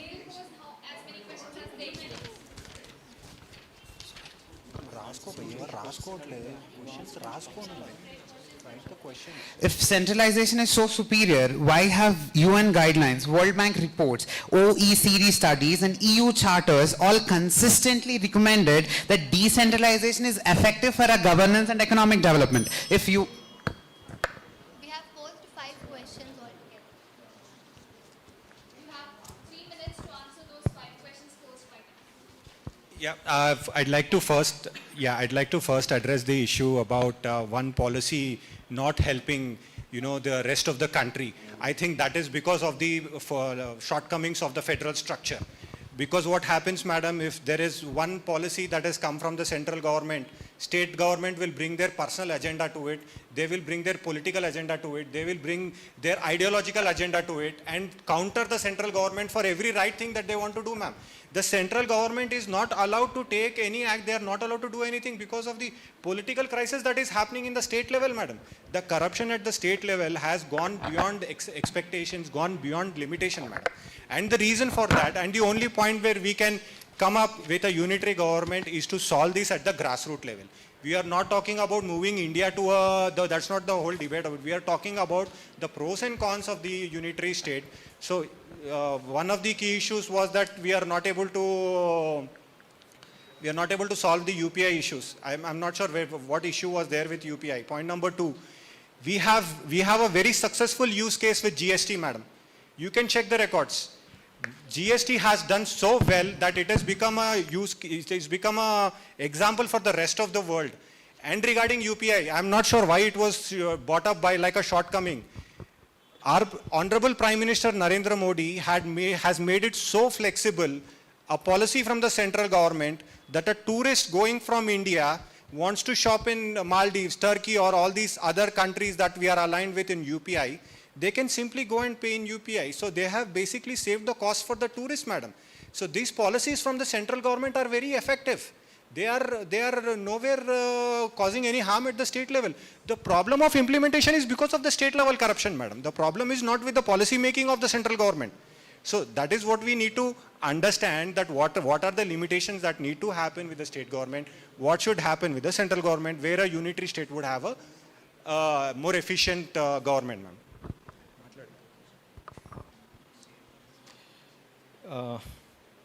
Questions, huh?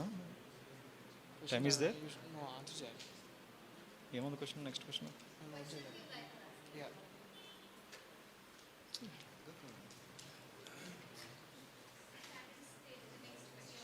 Yeah. Yes. Yes. You have 2 minutes to ask pose questions. Questions. My first question, madam, is regarding the hierarchy of the federal structure. So how is it that the federal structure creates a benefit for a common man? Because the hierarchy is always a problem, acts like a border. Whenever a common man wants to pass the GDP per capita, whenever he wants to come up, this multiple hierarchy is created with the municipality, with the legislative council, with the assembly, with the opposition party, with the ruling party, and then they have their political rivalries. So how do they handle the hierarchy? How is the federal structure helping the hierarchy? Point number 2, how is the federal structure handling corruption? Because corruption is very well maintained with a unitary structure because the stakeholders are limited. Here the stakeholders are more. So how is the federal structure going to tackle the crisis of corruption. That's point number 2. And my third point is, my opening statement about support of unitary government, unitary state, was that it is less expensive. How are they going to manage the expenses, these multiple expenses of the state election, legislative council election, panchayat election? They have one election every week. So this is all adding up to the fiscal deficit, and we already know the kind of fiscal deficit Telangana is in. We are aware of the fiscal deficit that India is in. So I don't think we need, textbook questions about how we are going to handle federalism or unitary state. We need solutions, man. So the solutions can only come from the policies of the unitary states. Now we are not here to ask them about, what are the pros and cons of it. We are here to talk about the solutions and the problems that we are facing right now. One more question. Like you told, federalism is not about just India. Federalism is not, it's about, at global level also we can discuss about this. There is no point in India in the title. And here, just like you told, federalism fits best. Why can't Russia act as a federalist? Because it's federalist on the paper, but Putin acts as a monarchy, right? That's it. Done with the 2 minutes of questions. This team has more 3 minutes to answer those questions. Firstly, when the honorable opposition took the concept of other countries and other international things, first of all, India itself is a very diverse country from all that. We cannot relate how Russia is functioning with how India is functioning. Russia is not even as populated as India. It is not as diverse as India. It is not as vast as India. Secondly, the point about corruption. So how do you mention that corruption is a flaw in the federal system? If there is corruption, if there is non-compliance with the orders and all, how is that a flaw in the federal system itself? And also in the basic structure cases such as Keshav and the Bharati, it was explicitly held that federal system is also one of the key factors of the basic structure of constitution. And just so of these, and even Keshav and the Bharati, basic structure doctrine, and even S.R. Bommai, the court explicitly told about Article 356. If it violates the state, the nation can interfere. That's what S.R. Bommai case is. Please represent it correctly. And also the corruption. How can they relate corruption to a federal structure? About the hierarchy they talked, true identity is built by dignity and inclusion. When people see decisions made locally and justice delivered, loyalty to the union strengthens. Federalism combined with strong constitutional center, emergency provision law and other powers balances regional pride with national unity. Constitutional balances federal structure with unitary safeguard. And when we speak about federalism, our main contention was there should be a system where the responsibilities, there should be a system where the policies, there should be a system where the responsibilities are equally shared and equally distributed among the nation as a whole, so that the democratic fabric of the India stays upright. That's what our contention was. Ma'am, the corruption question was not answered. In fact, it was... Yes, ma'am. And coming to your coming to the GST Council, which you mentioned, it's actually in corruption not happening in states, it's in center. Because of your GST implementation, most states like Tamil Nadu and Maharashtra are suffering from deficit now. So tell me, is the corruption happening in state or in center? Because of your improper allocation of resources, of the money that you contribute to states, it is improper. Not equally representing the other states. Moreover, local capture is a risk everywhere. Centralization merely swaps local elites for distant bureaucracies. Remedies are stronger transparency, empowered local oversight, that is 73rd and 74th Amendments, RTI, social audits and judicial review. Decentralization makes corruption visible and constable. That's democracy working. Example, social audits. Thank you.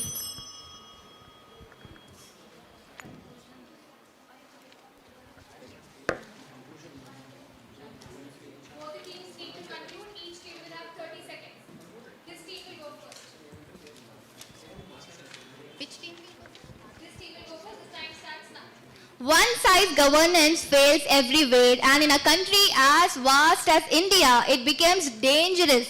A strong center may guide the nation, but only strong state can carry the nation. Decentralization isn't our weakness. It is the only way India truly works. And most importantly, the Indian federal system, India is not strong despite the federal structure. India is strong just because of the federal structure. Despite many challenges in India, despite so many problems, we still emerged as a $1 trillion economy, and that speaks for itself. I would like to conclude in favor of unitary state by saying that we've already had federal structure since independence. What has changed since independence? Has the GDP per capita changed? Has the economy changed? Or has the image of India changed in the global stage? Neither one of them stage. We are in the middle of a crisis, madam. We are in the middle of a social crisis. We are in the middle of an economic crisis. And implementing unitary state would give India much higher advantages when also on the global stage, because one of the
know what to do with it. Yes, decentralization is wonderful on paper. In reality, it's a messy circus of overlapping decisions, confused jurisdictions, and local bodies can't fix a street light but want to govern. Brilliant logic. We keep splitting power more and more to the states, to the districts, to municipalities, to the panchayats. At this rate, next week we will decentralize authority to the pawn shop in the nearest street. Really?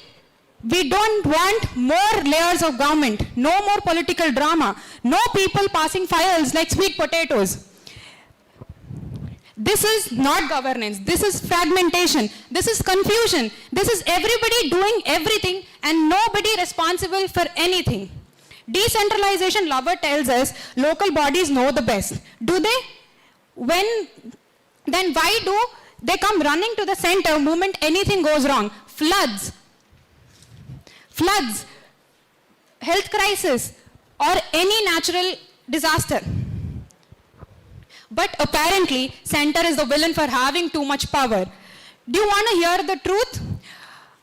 A country as gigantic and as diverse as India is also unpredictable. India needs a strong, streamlined structure as a centralized system. Because without coordination, we get chaos. Without uniformity, we get inequality. Without central authority, we get 28 states pulling in 28 different directions. Decentralization sounds democratic, but often it's decentralization incompetence. Decentralization delays. Decentralization just plays blame games. We talk about internal security. Look at the crisis in Manipur of the insurgency of the past. When law and order is a state subject, the center is forced to watch helplessly while a state burns. The center is forced to watch helplessly while state burns, waiting for technicalities to intervene. In hostile neighborhood sandwiched between Pakistan and China, a fractured security apparatus is national suicide note. A unitary state ensured a single decisive chain of command. Before GST, we were not one country. We were 28 separate markets. Even today, states erect barriers. Trucks wait for hours at state borders. We have 28 different labor codes, 28 different industrial policies. This is why manufacturing moves to white Bangladesh. Unitary states offer true economies of scales, one market, one tax, one labor law, friction-free trade. The most dangerous poison in our polite in the sons of soil doctrine. Under the guise of federalism, states are enacting laws that reserve jobs only for locals. Is a Bihari migrant not an Indian? Is a Northeast student is Delhi an outsider? Federalism has institutionalized discrimination. It teaches us that we are Tamilians, Marathis or Punjabs first and Indians second. A unitary state abolishes the subnational. It guarantees single citizenship is spirit and law. I'll pass mic to the next. Ladies and gentlemen, let me tell you one clear truth. Look at the world today. Strong nations move fast. China does not ask every region before building a high-speed rail. The UK and France do not wait for local approvals for national plans. They take decisions, they act. But do you want India to stay stuck in slow talks and old systems while the world runs ahead? They want us trapped in local fights, petty politics and endless delays. They want us busy arguing while the world moves forward. We offer something better, a clear path, one direction, one strong voice for the whole nation. We offer unity, strength and speed. We offer a system that protects the entire country, not just one district or one state. This is not about destroying identity. It is about protecting our future. It is about building a strong nation that can stand firm, move fast and stay ahead. For stability, for safety and for the progress, India needs a strong unitary state. Vote for the nation, not for the province. Next team has 5 minutes to state their statements. Time starts now. Good afternoon, honorable judges and my learned opponents. Good afternoon, honorable judges and my learned opponents. We, the team 208, me, Vaishali, and with my teammates Aparna and Kaushik, stand here in favor of federalism and to argue that unitary should not take over such federalistic system. First of all, what is federalism? It is nothing but a decentralization between center and state.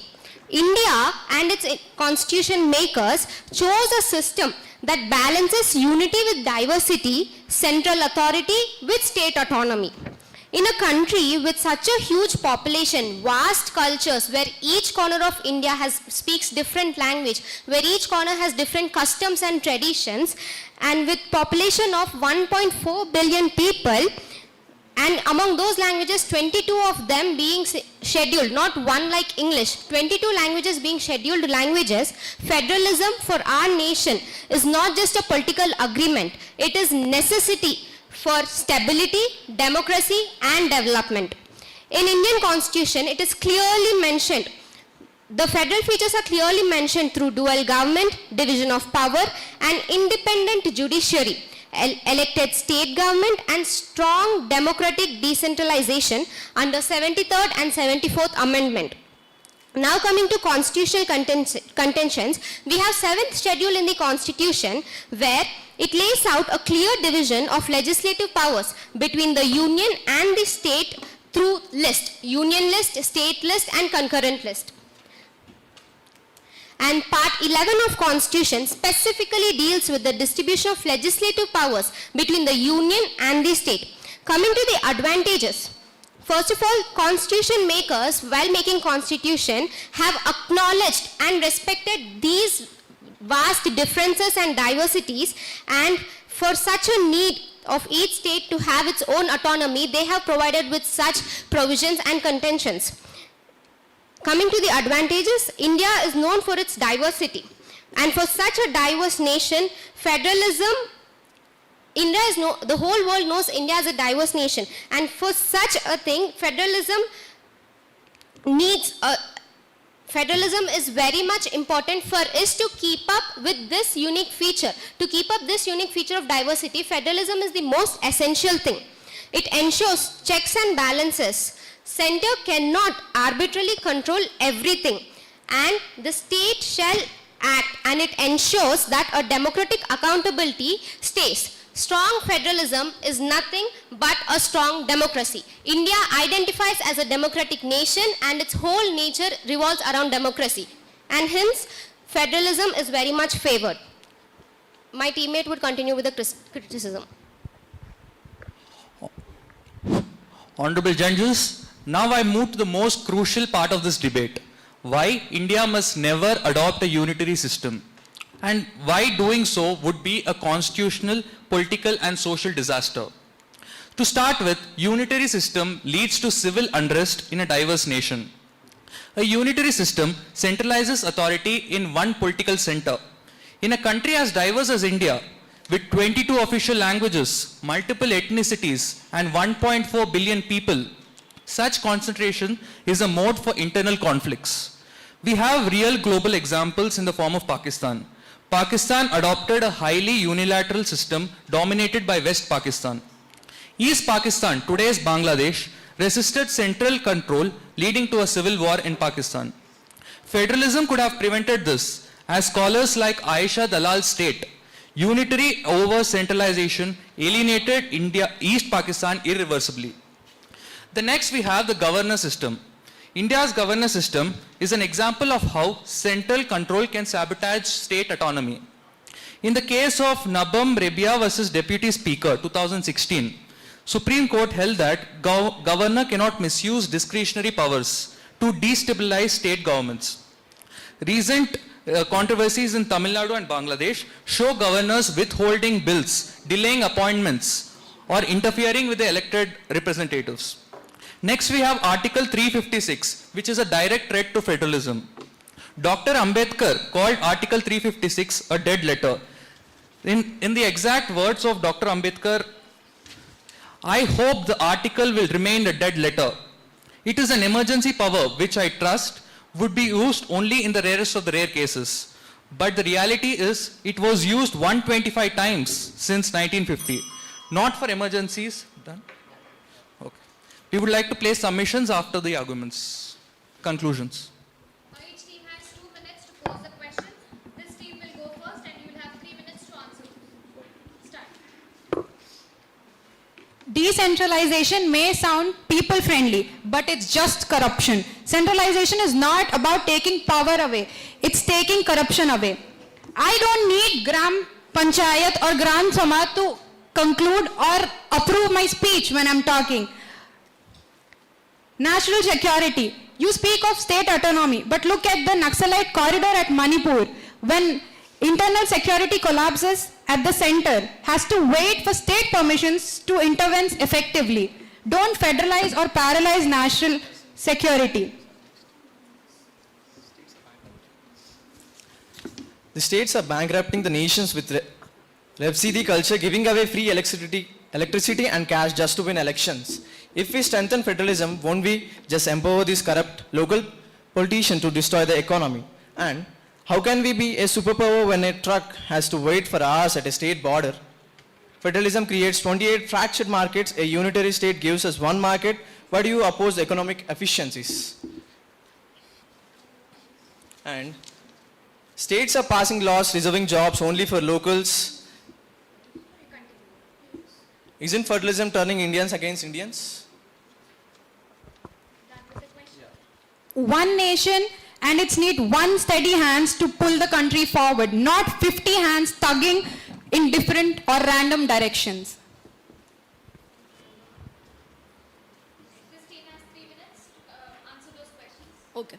Opponents have mentioned that one party, one leader, one political system will lead to good government. But let me tell you that this will create democratic suffocation, as one party, one leader and one policy for entire India will be same like dictatorship. And federalism allows to choose welfare governments like Kerala, and Gujarat to choose industrial oriented plants, and Tamil Nadu to protest against linguistic autonomy, and northeast countries to protect their tribal governance. Federalism allow all the state to protect their state autonomies, and whatever state have their powers and features. Now, when my learned opponents raise the points of Naxalites, let me state facts. According to the official data from the Ministry of Home Affairs, between 2014 to 2023, with the help of state governments and the central government, left-wing extremist violence reduced by 52% and death of civilians and security personnel reduced by 69%.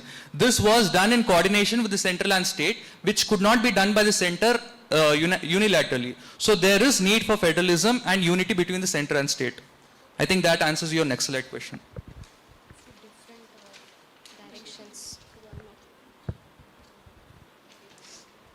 And India cannot be governed from Delhi alone because even structurally, geographically and demographically, it is impossible because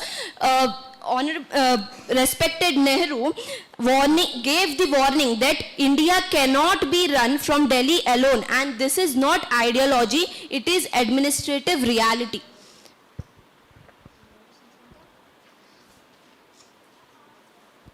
My learned opponents have mentioned that we've been running in different directions doing random things. We have just mentioned in our speech that India is identified by its diversity, and securing such a diversity, securing such a culture, and this diversity and culture is not just a random thing. It adds up to our customs and traditions, leading to making up different laws, respecting that particular tribe and storing that tribes or communities or any state's identity. My learned opponents raised the point multiple times that one nation and one. So they are forgetting the fact that India is the world's largest democracy. Everything should be us, not one. And I would like to mention the case of government of NCT of Delhi versus Union of India 2023, where the Supreme Court held that Delhi elected government cannot control over all the services except public orders and police.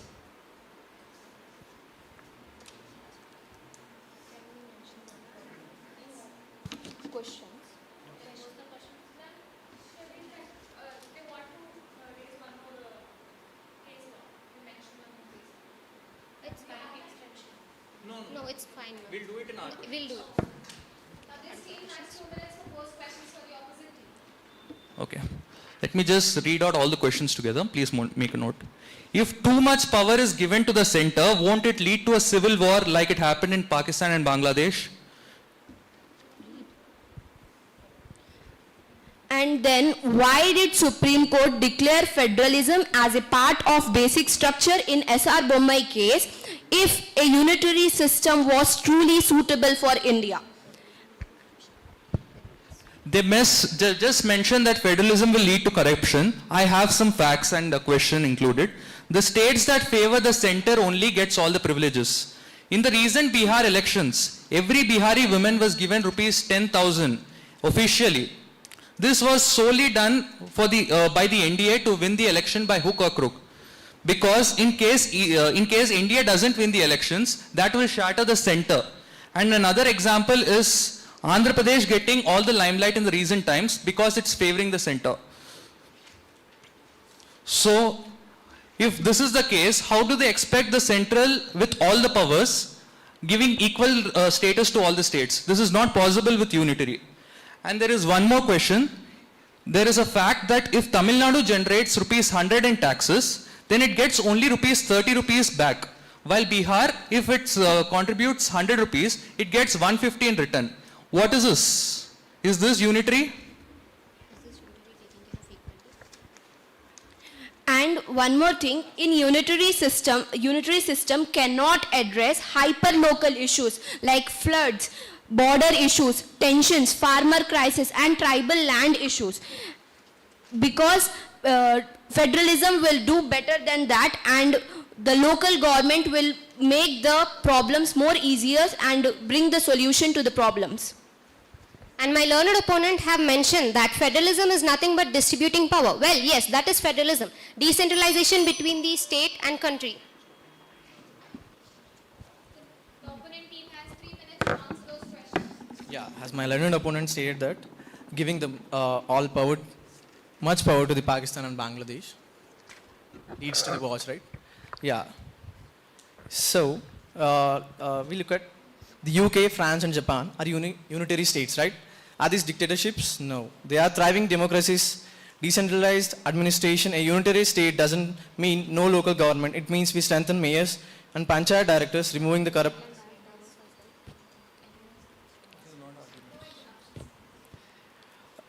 We want to bring the citizens closer to the nation government, not to keep them trapped behind a wall of regional bureaucracy. And my learned opponent also talked about culture, diversity and all. Culture is not equals to politics. You don't need a separate chief minister and a legislative assembly to celebrate Pongal or speak Bengali. False. The US is a federation, yet English is dominant. France is unitary, yet Brenton culture survives. The real threat to culture is poverty and lack of opportunities. A unitary state brings economic power which preserves culture better than a poor, isolated federal state. Unitary state does not fight for one corruption system. We are fighting for 100 of them. Centralization allows strict rules, one strong anti-corruption. With strong center, corruption has fewer hiding places. With decent realization of corruption spread like dust in decentralization. As my learned opponent also stated, one vote, one person, one tax. Why should a vote in Uttar Pradesh be worth less than a vote in Kerala? That is against the basic principle of democracy. In a unitary state, the wealth of the south and the labor of the north are integrated. We stop looking at it as south's money versus north's population. It becomes national wealth. A unitary constitution protects minorities via fundamental rights, not by creating regional borders. We protect the individual, not the territory. Why run 30 governments when one strong government can do the job clear, faster and cheaper? Decentralization creates 100 doors for corruption. A unitary systems lock them all. A divided command creates confusion. Single command creates progression. Yeah, so that's it. Thank you. Next team will have 3 minutes to answer those questions. They answered our questions. 30 seconds for conclusion. No argument.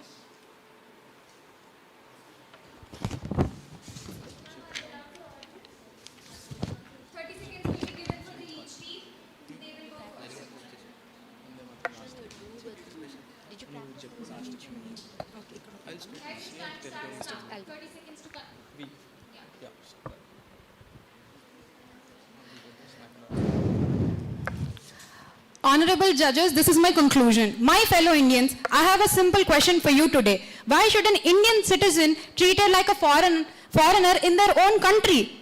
Ask the migrant workers from Bihar who was beaten on streets of development state just for trying to earn for a living. Ask the students from the northeast who's called an outsider in his own capital city. Ask the patient who died in the ambulance. 30 seconds.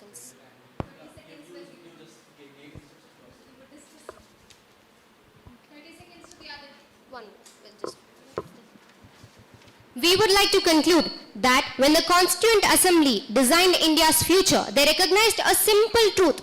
A nation as ancient as ours cannot be ruled by a single voice. It can only be held together by millions of voices speaking together. History has shown us in Pakistan and in Sri Lanka, in every centralized regime, that when the center refuses to share power, the people stop sharing loyalty. And that is why federalism is not merely better, it is the only way India survives, grows and triumphs. With your permission, I'll continue in 10 seconds, ma'am. We have one blood, we share one history, we deserve one destiny. Tear down the borders, break the chains of religionism, rise as one nation, Vande Mataram.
Good afternoon, all of you. All the 4 teams are here, finalists, all the 4. Can you just tell your team names, numbers? 2-1, okay. 113, 208, 213. Okay, so congratulations to all the finalists. Now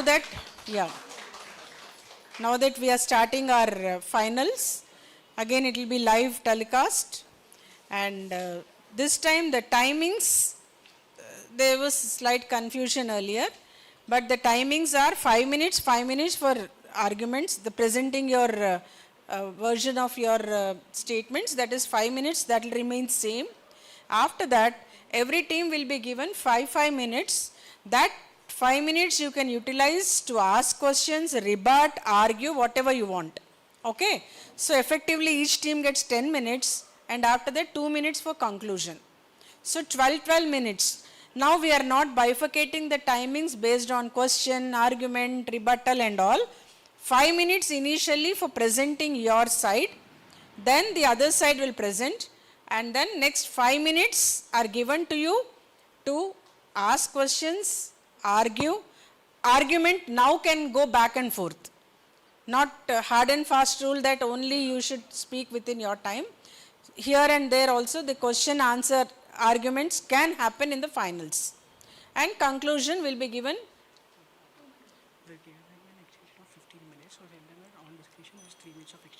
Yeah.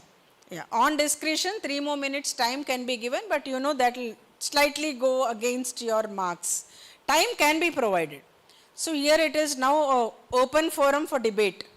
You can ask questions, you can debate, they can interrupt, you can argue, whichever way it is. So I think it's clear to you all. May the best team win. And for the finals, we have a judge from High Court, Advocate Sri Balagaru. She is an independent, impartial judge, not connected to the college. She's working as an advocate in High Court, along with our faculty. 2 of them will sit. And the judgment will be fair, transparent. As you all know, it is going live. So I hope there are no questions here.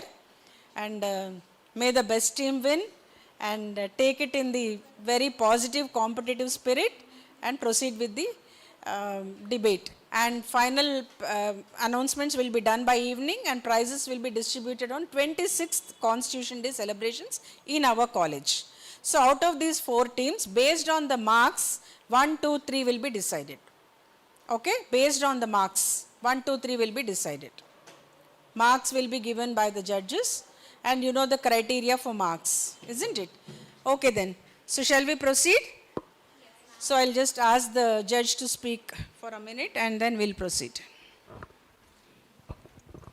Hello all. All the best to everybody. Stay calm, stay focused.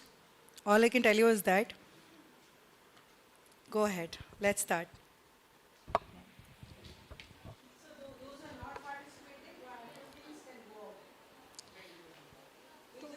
212 team code and 113 team code should be present here. Yeah, you can get your materials.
Honorable jury, our team code is 212, and this is me, Speaker 1 Zohanas, with my teammates Rohini and Huria Rashid. By the end of our argument today, you will be convinced, this room will be convinced of our stance that India is still not a very decentralized state, and it is going towards a centralized authoritarianship. Honorable judges, respected colleagues, and my friends in the audience, the Indian Constitution starts with one word, that is India. More specifically, it is India, that is Bharat. Not North India, it does not say North India, it does not say South India, not even Delhi and the rest, but India. But somewhere along the way, our political compass stopped pointing to that direction. Today, power flows in one direction. Decisions flow in one direction. Honorable jury, today this will be argumented by our team in 3 clear metrics in the next 4 minutes. That is legislative, executive and administrative, and fiscal parameters. Over to my team. Good day, honorable judges and my dear friends. I am Rohini. As my teammate said, I'll expound upon legislative centralization. One of the central issues that we are discussing today is center making laws on the state subjects. For instance, the 2020 farm bills that even received the president's assent, the imposition of national education policy, and the use of articles 249 and 250 by the center to make laws on state subject matters. This is against the doctrine of colorable legislation, and the same is reiterated by this SR Bommai case. Next, one nation, one election. It is claimed that one nation, one election would ensure efficiency, but what it actually does is alter our federal structure. Furthermore, this undermines the regional parties. India was designed to have a multi-party system to ensure federalism and fair representation, but with increased centralization, this system is almost going extinct. Next, uniform civil code. Family law has traditionally seen state-wise and community-wise diversity, reflecting our diversity. A single national code, while aimed at uniformity, risks reducing our nation's rich legislative pluralism. The importance of pluralism was reaffirmed in the case of Shaira Bannu. Moving on to delimitation. The impending north-south seat imbalance is resulting in Hindi belt dominance. Hindi imposition in recruitment, education and signage is a form of linguistic centralization. It directly violates Article 345 to 347 of the Constitution.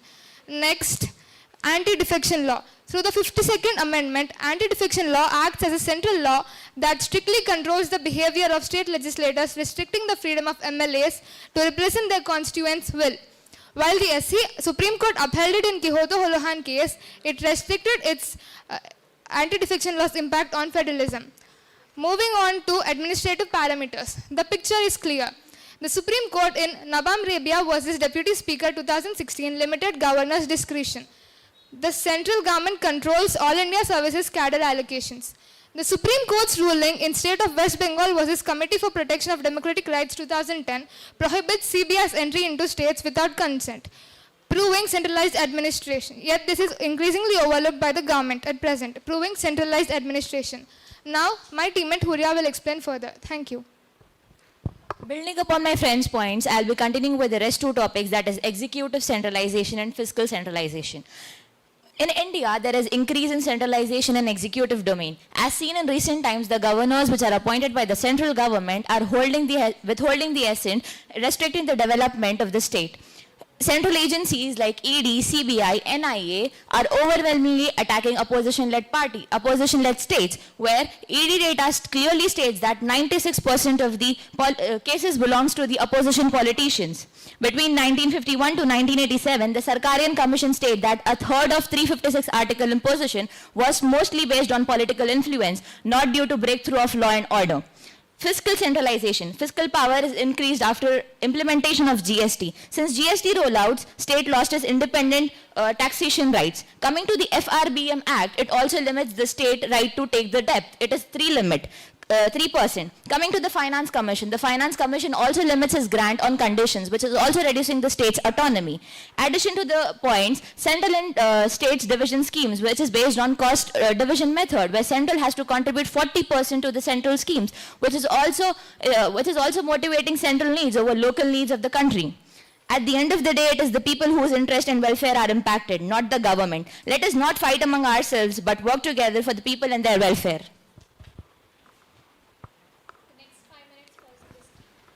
honorable judges, this is team code 113. This is Challa Pranay Kumar, this is Aditi D'Souza and Nadia Tasneem. Respected judges, honorable opposition, ladies and gentlemen. Let us first look at what federalism actually means in simple words. Federalism is nothing but in a nation there is central government and state governments, and in each spheres they have their personal autonomy. In India, the Constitution of India begins with a deliberate phase in Article number 1. India, that is Bharat, is a union of states. Today, the question of this debate is not about concentration of power. It is cohesion of the Indian civilization as a whole. The federal structure that is in India is constitutionally aggrieved. Article 246 divides powers for union, state and concurrent list, and Article 258 deliberately says that there has to be cooperation between union and state through cooperative administration. And most importantly, through 73rd and 74th constitutional amendments, the primary emphasis was given on grassroots level federalism. That is, municipalities and panchayats were also included, showing its significance in federal structure of India. Therefore, federalism in India is not merely a constitutional feature, it is a practical and democratic necessity. But why is the decentralized structure is important in a country like India? India is not just a country. It is the heartbeat of 1.4 billion people. Many civilizations, many regions, many religions, many segregations are there. So in such a vast country, one unified authority in a center won't be legible, and the local problems, of course, need local governance. As it was held in many landmark cases, for example, Keshav and the Bharati, the basic structure of the constitution should not be disrupted. And we firmly believe that the federal structure, which is constitutionally mandated, forms as a basic structure. And in S.R. Bommai, the court ascertained that Article 356 should not violate the federal fabric. This shows the constitutional accountability, and this shows that the government's accountability in maintaining fairness and justice. And I would like to say, federalism, like India is not strong despite of federalism. India is strong because of federalism. My co-speaker would continue.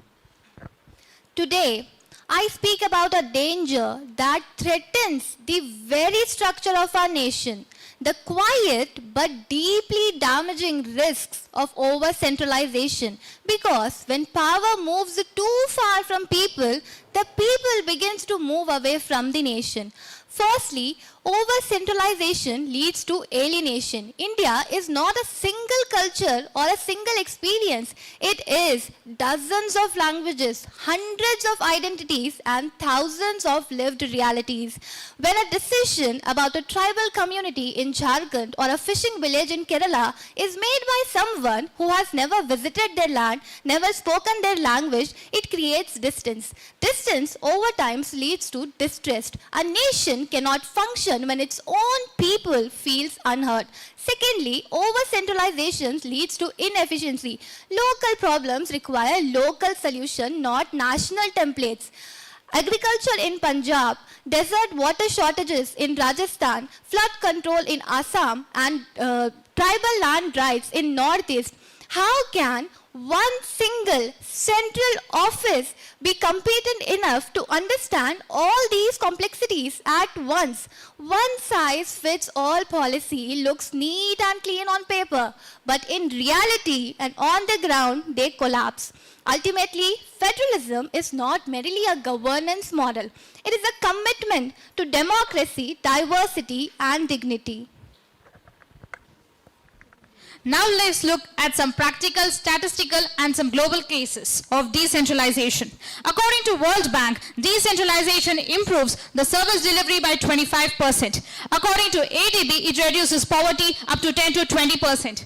And according to RBI 2020, it says when states are given more autonomy, that will result in a higher economic growth. From Kerala's health system to Tamil Nadu's education and Himachal Pradesh governance, federalism has it all, leading to a more effective local governance with meeting the local needs. And this is not just in India. The world bears a testimony of it, with Australia's local council satisfying their citizens with 90% satisfaction, and Canada's provincial autonomy, along with the Germany's lander system increasing the economic growth and decreasing the unemployment. And finally, the GST Council, where centers... Okay, thank you.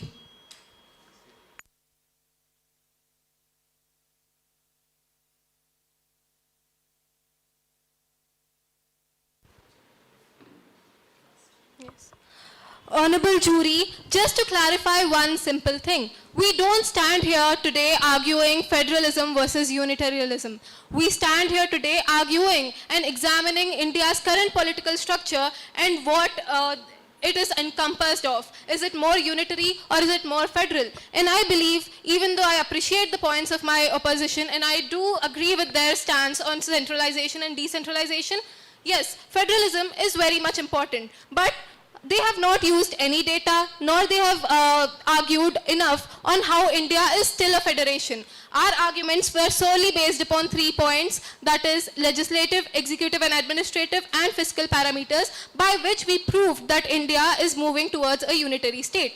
Whereas, even though I appreciate their points, they did not include any of this. Just because federalism is written in the constitution, it doesn't mean it has been followed in the current scenario. There is Article 21 guaranteeing us the right to life, but still we needed judicial reform and judicial review to ensure that right to life. There have been so many amendments and interpretations of it. Likewise, federalism is also not a binary. We have to look at it through many different parameters, such as center making laws on state subjects. The center has proposed one nation, one election. It has proposed Hindi imposition. Dharmendra Pradhan, the education minister, said that he would not release the funds under Samagra Shiksha Abhiyan to Tamil Nadu if they did not impose the 3-language formula. Education is in the state list.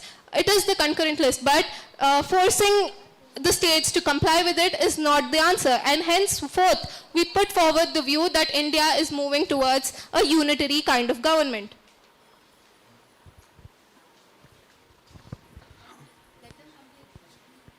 Do you want us to come?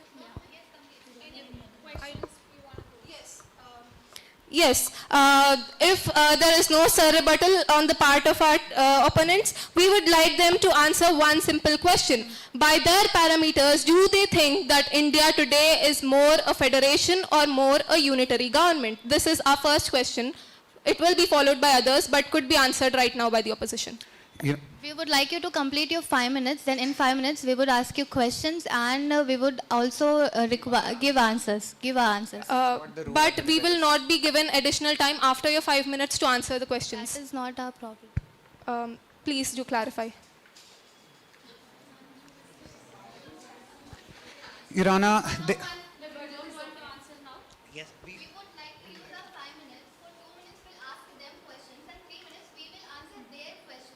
But we won't get it. Now you should 101 section, please. Your Honor, first, the topic, they are being misinterpreted of the word one nation and one election. First of all, if there is one nation, one election, that does not mean that state governments would disappear. One nation, one election focuses on state elections and the central elections being conducted simultaneously. Conducting elections simultaneously doesn't mean that India is completely moving towards a unitary feature. That's first thing. And secondly, the honorable opposition is stating that we did not have any constitutional mandates and all. We started our contention saying that there are so many provisions in our constitution, there are so many safeguards in our constitution, there are so many things in accordance to the federal structure.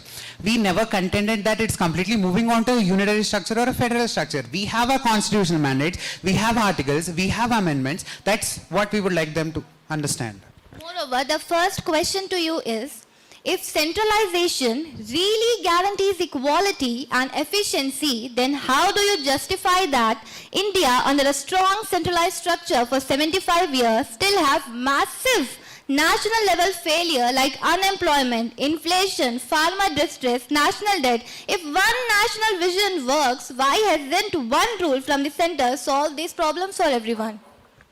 To start with the argument of my learned opposition, their argument is based on the assumption that we are supporting unitary government or centralization. No, that's never our contention. They oppose saying that we never had any constitutional mandates or any proof saying that it's not a federal structure in the first place. We just contended that we started our speeches saying that constitution mandates, constitution has provisions relating to the federal structure which is in accordance with the constitution and all. We would like to have an answer to our question. I again reiterate that we are not here today to support either federalism or unitarianism. We are standing here today to just examine the scenario of our country and decide and contemplate on where our country is moving forward. So to answer your question, no, I do not believe that centralization is good. I believe that decentralization is better than centralization. Thank you. We are also supporting decentralization. Thank you for supporting us. But my question is still the same. What is the 75 years you are supporting that? In India, there is massive unemployment, national debt, farmer distress, inflation. What do you say about this? So the very diversity that you are mentioning about, we even treat the same thing. India is not in accordance, like there should be no fair comparison between other countries and our country. Our country is rich in diversity. Our country is unique in itself. So how can they even compare other countries' ways with our countries? To answer my opponent's question, we never compared India with any other country in our speech. A point also. Coming to your answer, you said that India is leading towards centralization. Let's take an example where we implemented I never stated that. The before question which you said that India is centralized, and where what about the other problems, unemployment, all other problems? I have never said that. That's not even our topic in the first place. We never supported for centralization. Our question to you is, India still has massive national level failures like unemployment, inflation, farmer distress and national debt. If one national vision works, why hasn't one rule from the center solved these problems? It has not solved the problem, and henceforth we do agree that centralization is not, and I humbly request until my answer is over, please do not take over the mic. And we never claimed in our entire speech, we have a fact sheet for the judges to refer to. All our arguments are in these sheets, and please see if we have ever supported centralization. We have not. And not to in the answer your factual question, metrics, but the honorable learned opposition just said that we were supporting centralization. The very contention of our speech itself is we are not even supporting the centralization. The Learned Council was telling about that our team as a team is supporting centralization, in which we never started off. okay. That doesn't have anything to do with their factual matrix. What is the time? Okay. One simple question. I haven't received the answer to this yet. Humbly, I ask you, what is the political landscape of India today? Is it more federal or is it more unitary? India is a quasi-federal structure in its first place. So, yeah, it's a quasi-federal structure. So yes, it is. Yeah, that is our answer. That is your answer, exactly. But did you follow it up? So with you any say process? that India is moving forward centralization and still there are so many problems and all. Even if there is unified policy, will then India be able to come over all those problems? It would not. But have you... If it would not, then the topic would not be raised. No.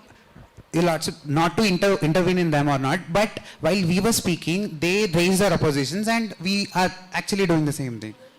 And the question they ask is India more centralized or federalized? We said it's quasi-federal. We have answered the question. Now we would like to have an answer from the opposition side. We can't give a question for a question. We need answer. What is the question? Okay. If a strong center guarantees unity, then why do most interstate disputes in India happen? Because states feel the center is favoring one state over other. One more thing, if states cannot handle power, then why does every central scheme, Aadhaar, UPI, Jan Dhan, Pradhan Mantri Awas Yojana, vaccination depend 100% on state machinery for implementation? One more thing, the mention about one nation and one election, as we've already told, one nation and one election doesn't mean that it's being converted into a centralized structure. One nation, one election just sees that simultaneous elections of both center and state happens. How honorable opposition is relating to completely different things is up to them. To answer my learned opponent's question, I do not, again, I reiterate, we do not support centralization, and we totally agree with their point that centralization is not the answer. That is the answer to your question, and the other question will be dealt with by my teammates. As you asked the question, that most of the schemes implemented in the state are center related. Coming to... Can I just take a minute? Okay, I agree on your point of views, but here I would just want to give you a slight tip. There's no right or wrong. You are arguing on a side. Okay. So when you're arguing on one side, better stay on that side.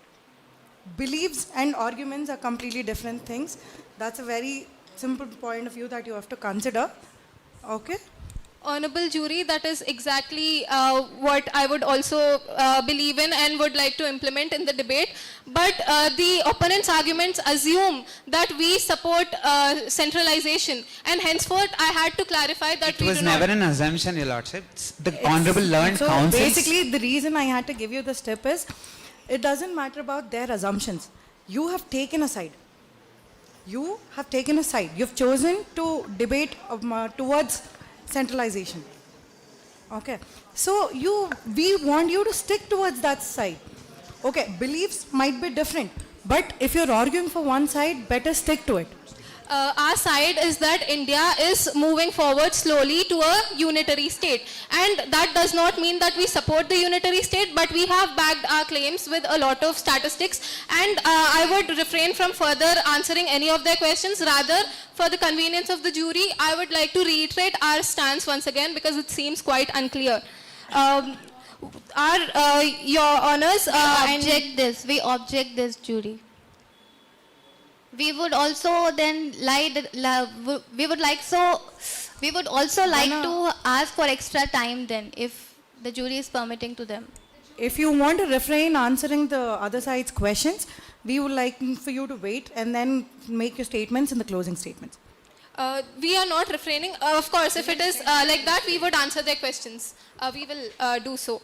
Do you have any answers for that? My question still stands. What is your question? Please reiterate it. We've already repeated for 3-4 times the same question. Okay, so she said that the schemes implemented in the state are mostly centralized. Okay, so in my speech I clearly stated that the state controls over 60% of the national expenditure, where also the state has share in implementing the schemes of their own will, which will also lead to state's development. So how come you are stating that it is not? So just so the percentage says that, first of all, let us understand, scale matters here.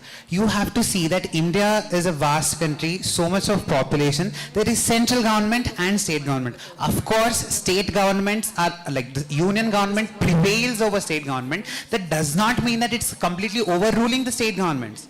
And moreover, my question was that why is centralized planning, if centralized planning is as much as effective, then why they are depending on states? I think you just changed your question. You clearly stated that the UPI schemes all implemented in the state are mostly centralized, where I clearly answered that 60%. Wait, let me answer my question first. Where you clearly stated that state is implementing centralized schemes, where I clearly stated in my speech that 60% of the national expenditure is used by state. Now coming to your point, you are saying that central is somewhere overruling the state. Let's not, yes, you clearly just stated. I said that just so because You there's just difference clearly between stated state that- government and central government. I never said that state governments are overruling. You are the ones who are selling state government.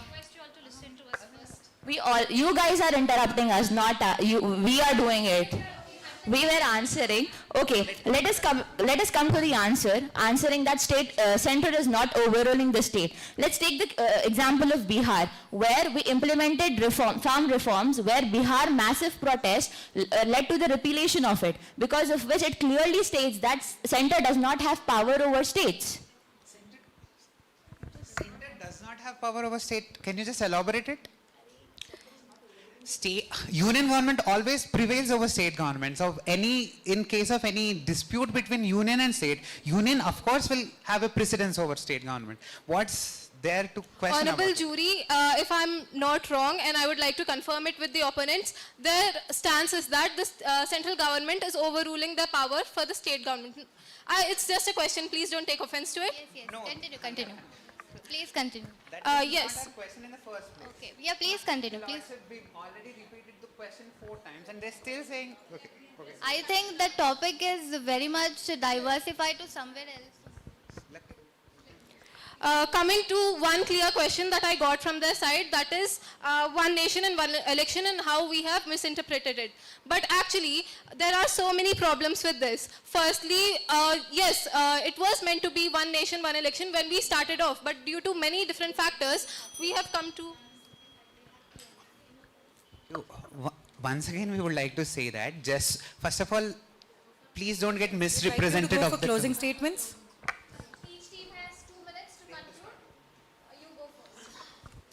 Honorable jury, our stance was clear from the very beginning, and I apologize if any misconceptions might have made that unclear. But to just clarify, the debate topic is not unitary versus federal. It is whether India is going towards more of a unitary side or a federal side. And we had started and ended our arguments on those lines. We had said that India is moving towards more of a federal, centralized administration, whereas the opponents falsely assume that we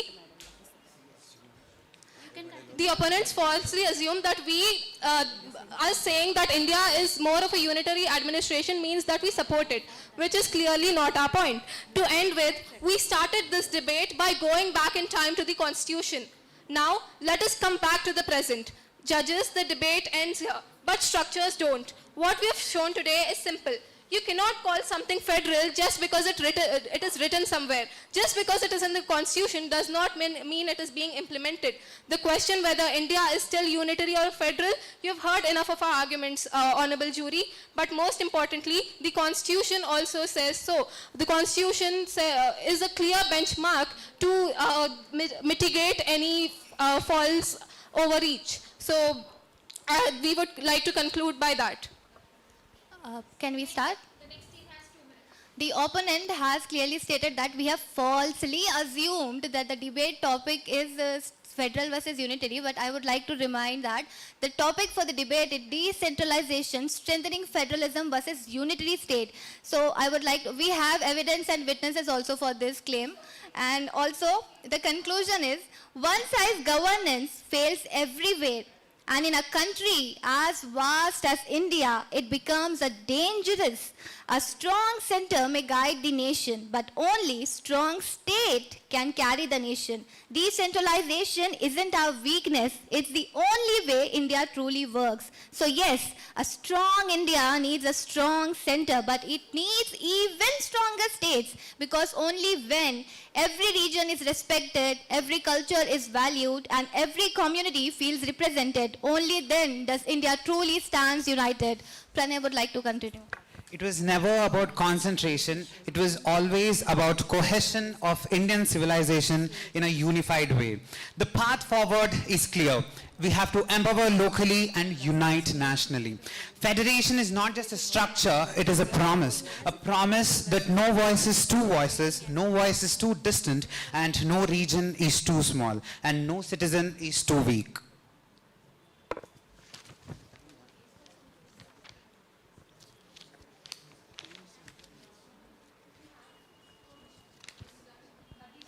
And most importantly, India is not strong despite the federation, it is strong because of it.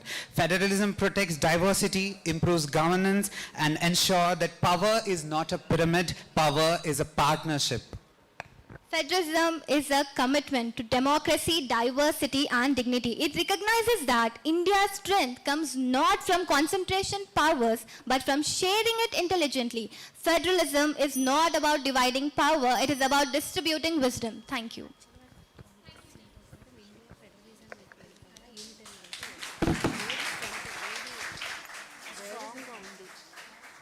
Basic document, where is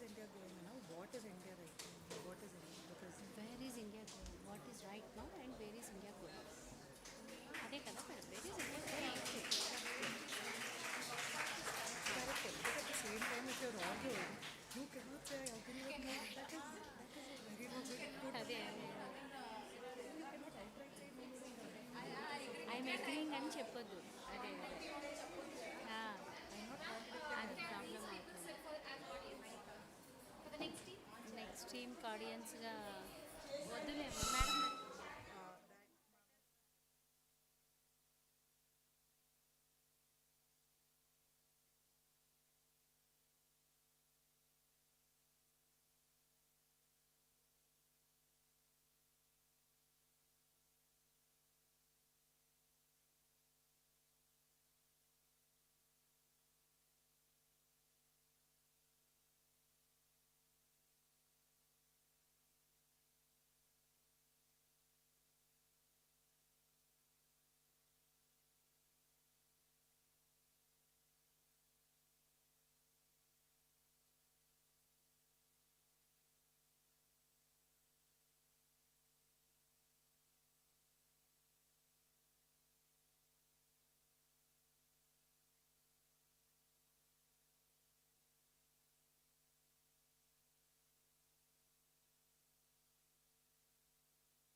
Do we start?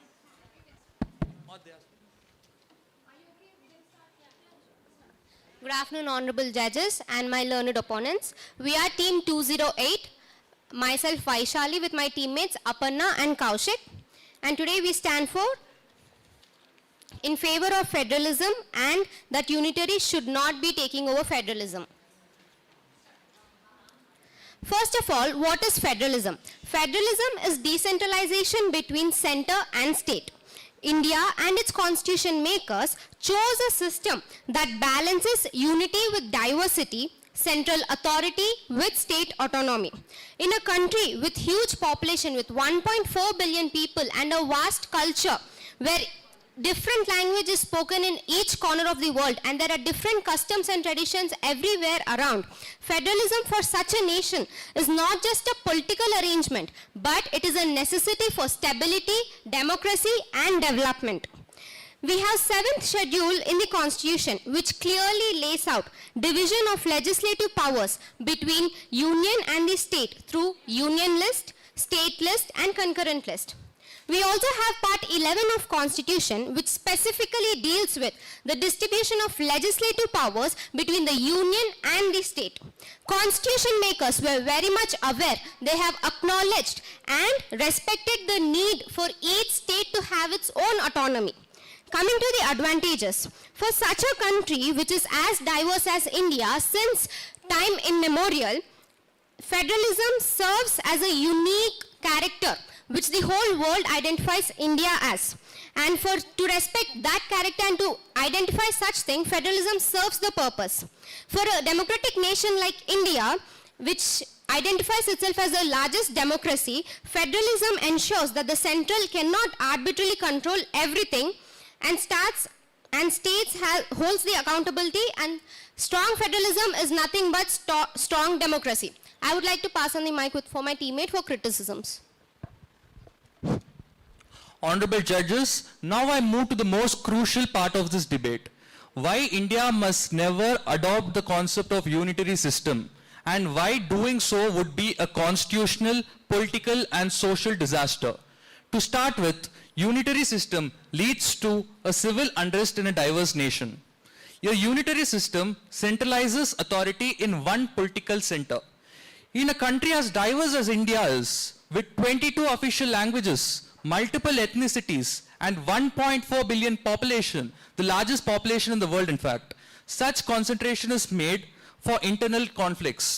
We have global real examples in the form of Pakistan. Pakistan adopted a highly unitary system dominated by West Pakistan. East Pakistan, today's Bangladesh, resisted central control leading to a civil war. Federalism could have prevented this. As scholars like Aisha Jalal note, unitary over centralization alienated East Pakistan irreversibly. Next, we have the governance system. India's governance system is an example of how central control can sabotage state autonomy. In the case of Nabam Rebia versus Deputy Speaker 2016, Supreme Court held that governor cannot misuse discretionary powers to destabilize state governments. Recent controversies in Tamil Nadu and West Bengal show governors withstanding bill, delaying appointments or interfering with the elected governments. Next, we have Article 256, the biggest threat to federalism.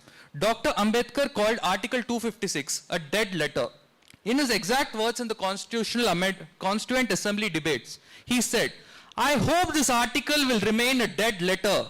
It is an emergency power which I trust will only be used in the rarest of the rare cases." But in reality, it was used 125 times since 1950, not for emergencies, but for political removal of elected state governments. In the case of S.R. Bomai versus Union of India, a landmark case where the Supreme Court held that Article 356 is subject to judicial review, President's rule cannot be imposed for political reasons. Next, we have B.R. Ambedkar's statement that provinces are as strong as the center. Our constitution is federal, not unitary. He emphasized cooperation, not central domination. Also, in the words of Jawaharlal Nehru, while introducing the Union Constitution, he warned, India cannot be run from Delhi alone. These framers were clear. Centralized rule is equal to democratic failure. We would like to place some conclusions after the submissions. Thank you.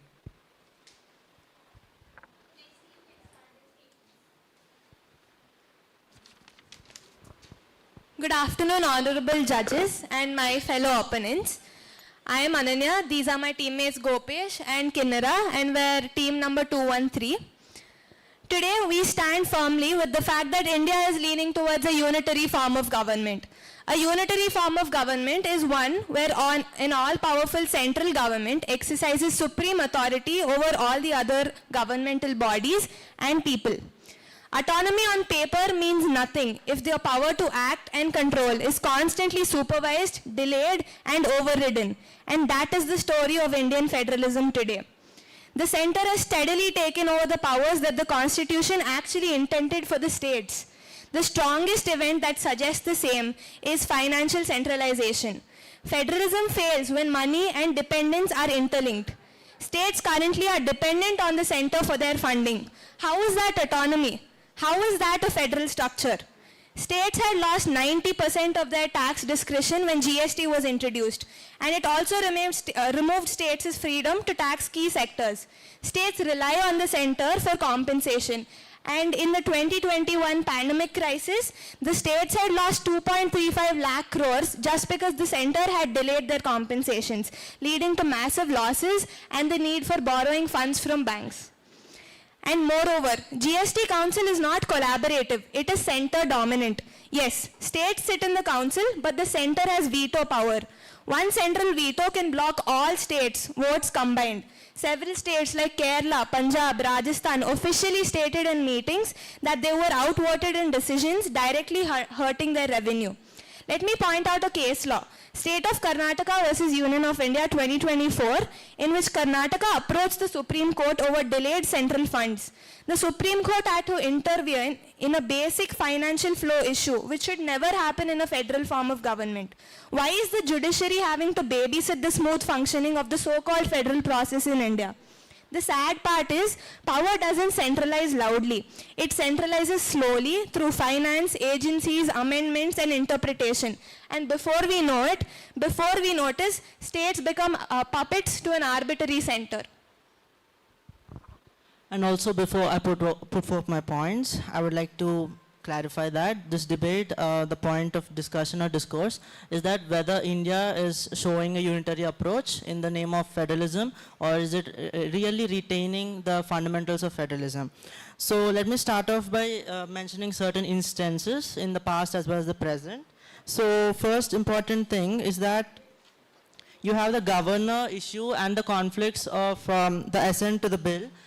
recently in the 2025, where you can find the arbitrary power of the governor, that even though he is the head of the state, he's still under the control of the government, central government. So he withholds the essence to the bills which are passed by the state legislature, and also he'll sometimes, just forward those bills for the president's recommendation and also the president's assent. So doesn't that mean that states are losing their autonomy? Even the state legislatures, even though they're separately formed and there is a particular governor assigned to that, why should the governor always, without any reason also, like most of the times, why should he mostly pass those bills to the center? So that definitely questions the federalism. So that shows that India is showing a unitary approach. And also there are other recent introductions, like for example, One Nation, One Election proposal, where the union is thinking to conduct a synchronized election form or pattern, where they'll be conducting elections for all the states at the same time or the same level of time. So that actually doesn't even create a space for considering the state's economic situation at the particular time, how is the political situation of the state at the particular time. So that doesn't create any space for the state considerations. And also there's a direct imposition of Article 356, not only in present, but also in the past, like 90 times. And now we can also find that the same thing to happen in Manipur, where it is escalating the concerns of local representation, because there's directly this governor who is ruling the state, and there's president's rule imposed.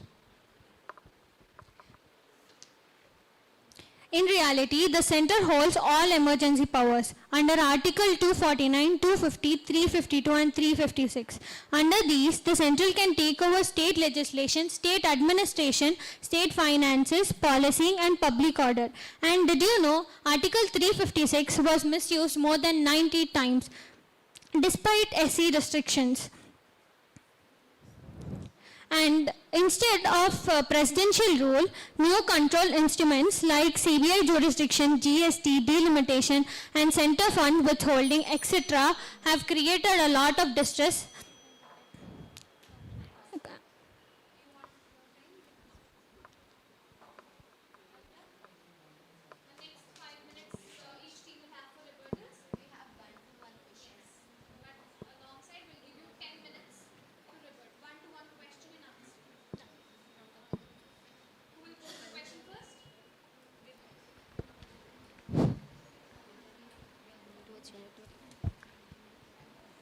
Isn't that going against the constitution? So my learned opponents raise the point that unitary is going towards, the nation is going towards unity. So you believe that our constitution is in the wrong path. Our constituent assembly makers sat 2 years, 11 months to frame the constitution. And they took into account all of the world's countries, and they decided what is best for India. So you strongly believe that their perspective was wrong? Our opponents quoted that constitution text, but autonomy on paper is meaningless if practice states need permission to breathe and actually exercise it without center breathing down their necks 24/7. Textbook federalism isn't necessary practical federalism. The real test is We need not... answer on this question. Let me come. We have mentioned that our learned opponents have told, they themselves have mentioned that our nation is going towards unitary, but our constitution provides us with a federal system. So is our nation going against the constitution itself? First of all, I would like to make it clear that our nation is a quasi-federal state, and that means there is a mix of unitary as well as federalism. And right now the point is, it is shifting from quasi-federal to quasi-unitary regime, which you can actually, which was evident in the past, like in 1970, 1990. The very meaning of quasi-federal is federal with strong features of unitary, strong features of center, with a strong center. That it has nothing to do with unitary and state autonomy. But strong center doesn't mean that the center should always occupy what all the states can also do, right? By supporting unitary, you mean center should have powers of the state, right? You're supporting unitary. We aren't necessarily supporting unitary, but we're supporting the stance that India is moving towards a unitary form of government. Because even though the constitution is providing for state autonomy, there are many cases where the state itself is going to judiciary claiming that the center is encroaching their powers. Allow me to interrupt.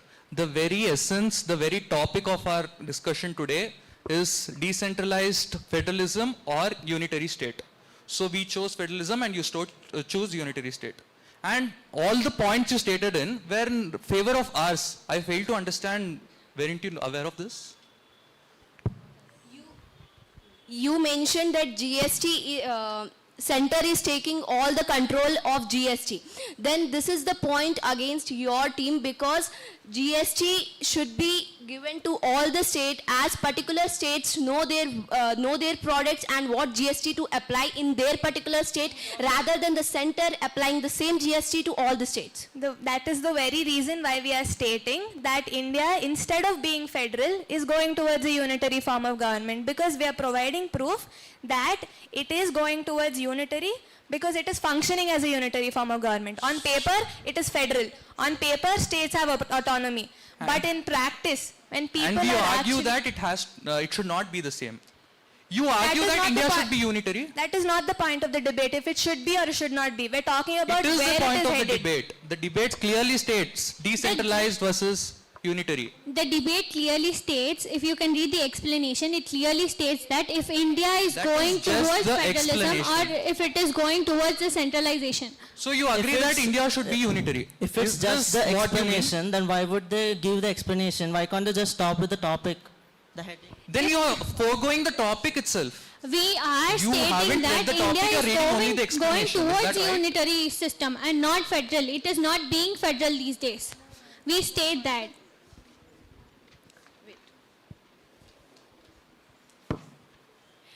You are telling that India is moving towards unitary form of government. Okay. So this is wrong, because unitary form of government India is moving towards unitary form of government, and it is wrong because federalism is the basic structure of constitution, in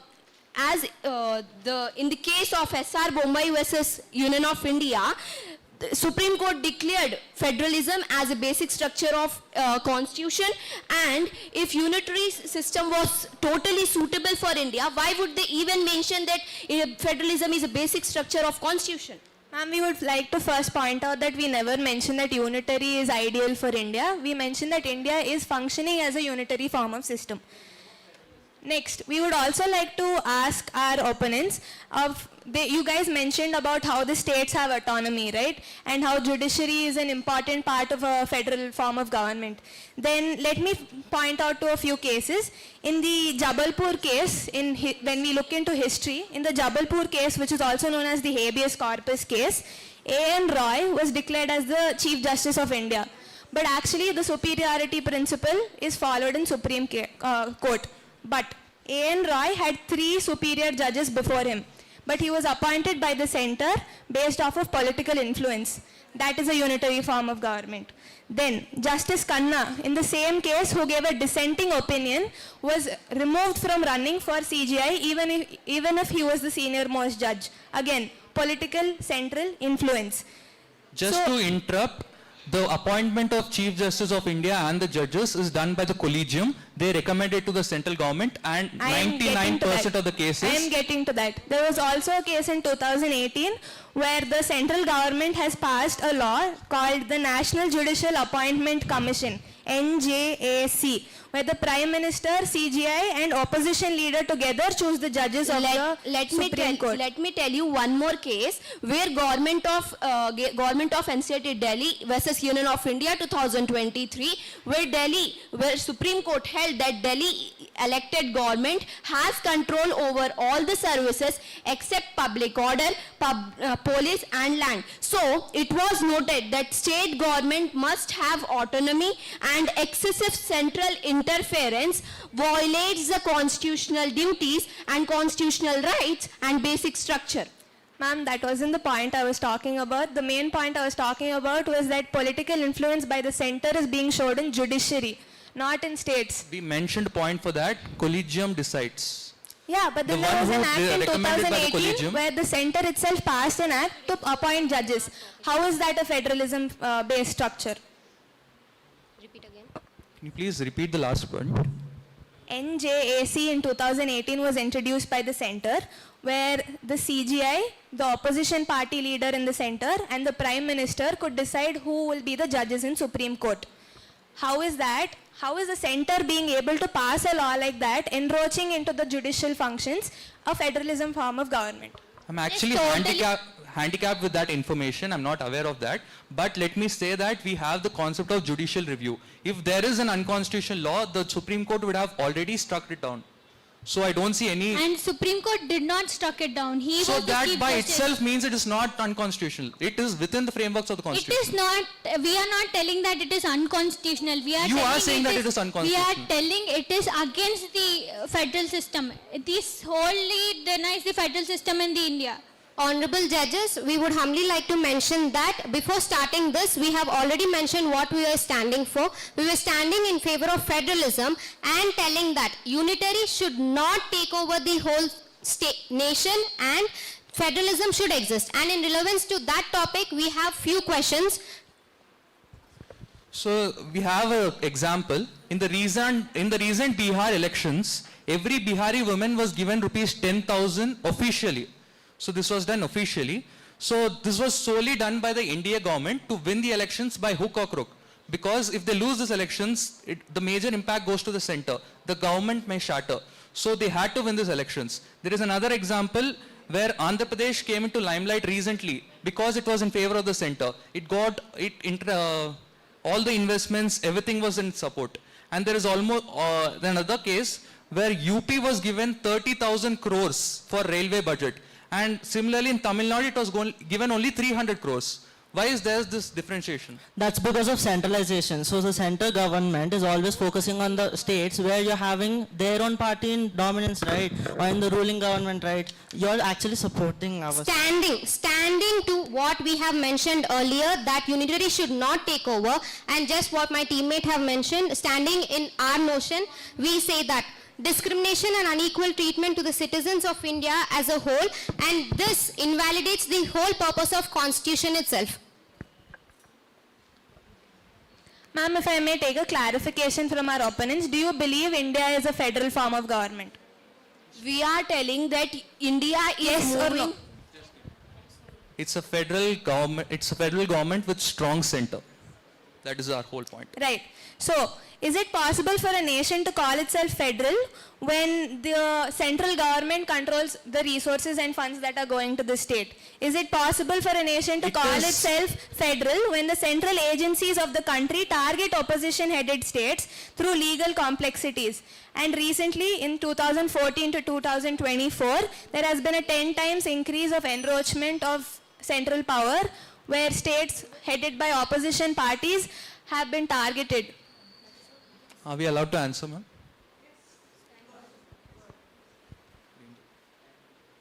That is what we are trying to say. Could my learned opponent please repeat in a very just form? We basically are putting forth the point that even though India is supposed to be a federal country, we agree to that. The Constitution provides for it. But what we are standing for is that it's not implementing it. It's on paper. It's all fancy words. But that's for sure. But it's not an interpretation. There are namesake powers given to the state.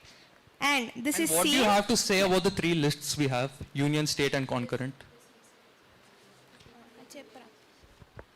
The situations which are to be dealt by the center has to be dealt by them. And when there is concurrent debate here, both of them sit together and decide on a topic where there is mutual agreement. We actually also have a contradiction point for that. And also, if Rajya Sabha declares two-third majority that the matter of nation interest, Parliament can legislate on state list also. A federal system protects state lists completely. India lets...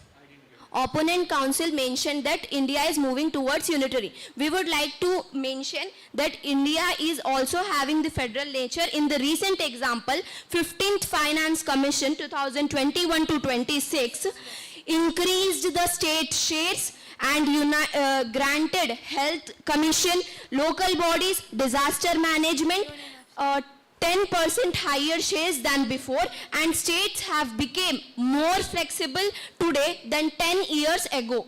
And also, even though GST is centralized taxation, the GST Council decision requires census. And recent examples, rate reduction in EV electric motors, batteries, and essential medical devices.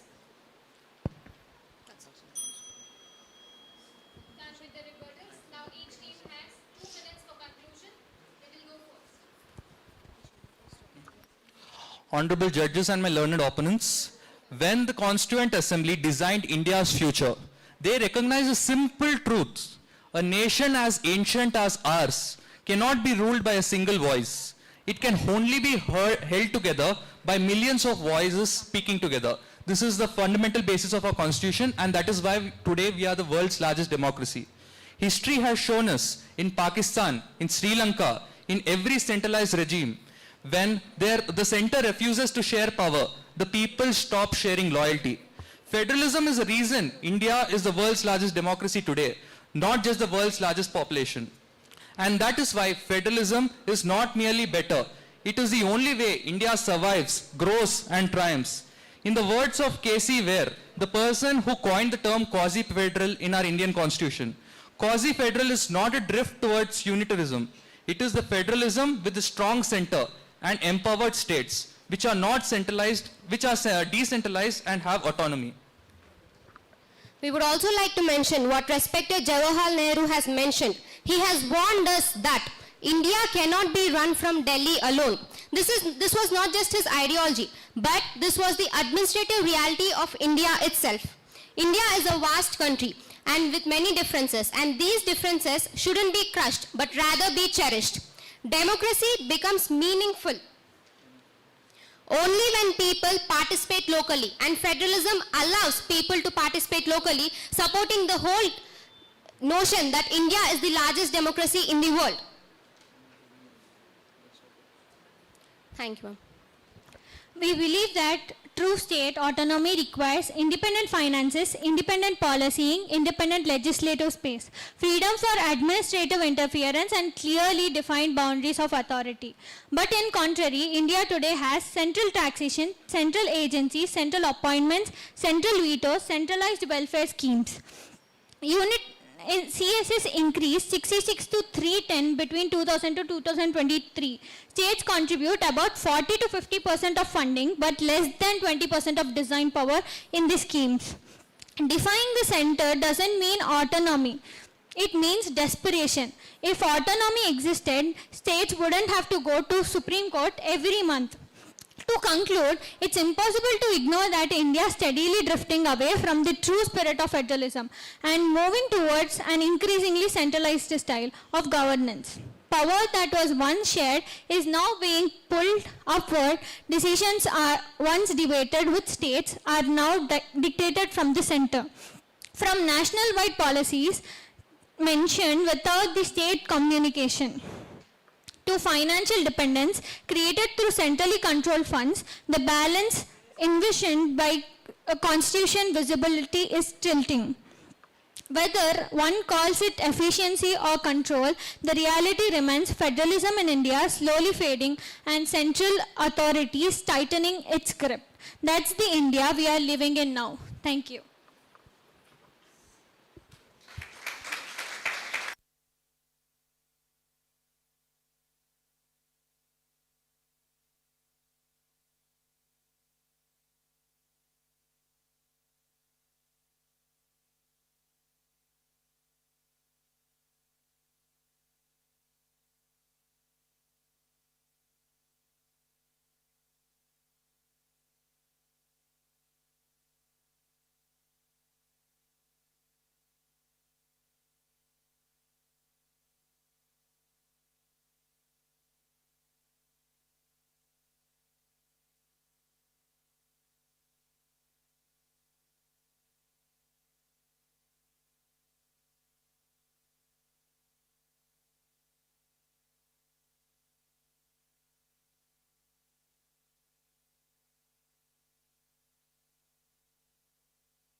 we'd like everybody to settle down, please.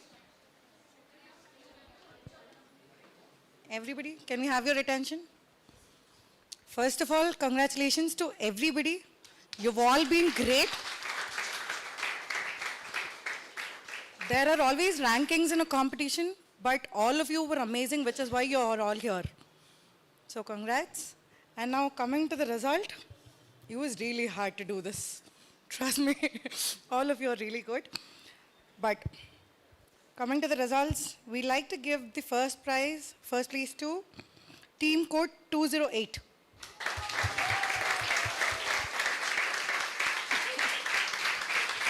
Congratulations, guys. You were amazing. The second place goes to Team Code 213.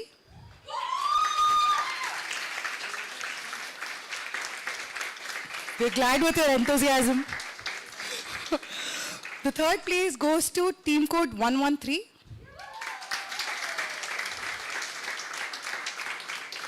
And 212, we don't want you to be but disappointed because you were amazing as well. But as I said, competition has rankings. Okay. And you do get the consolation prize. Congrats to that too, that's not less. We also have another announcement wherein we want to give names for the best debaters. The best debaters, first prize goes to Mr. Pranay. Congratulations. And the second prize goes to Miss Vaishali.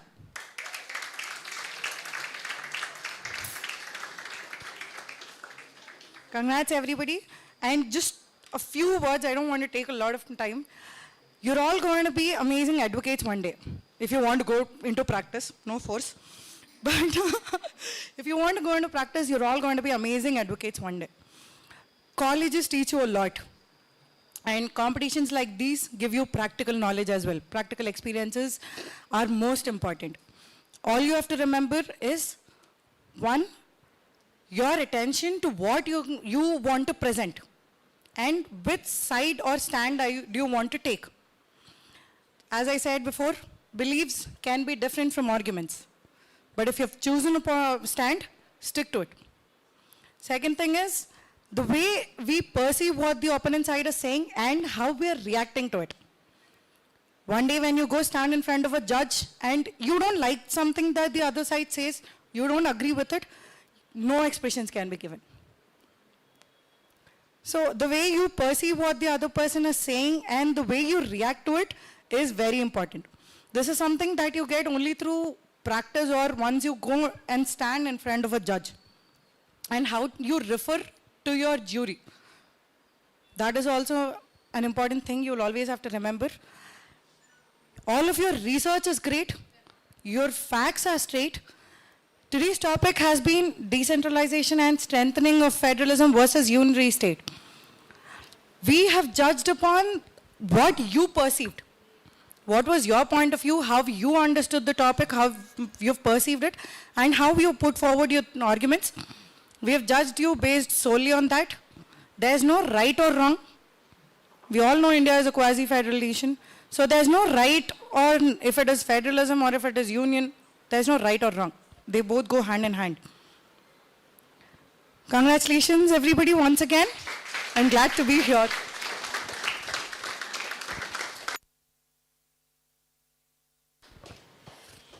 Good afternoon, students. At the outset, I would like to thank Sri Bala Madam for having come.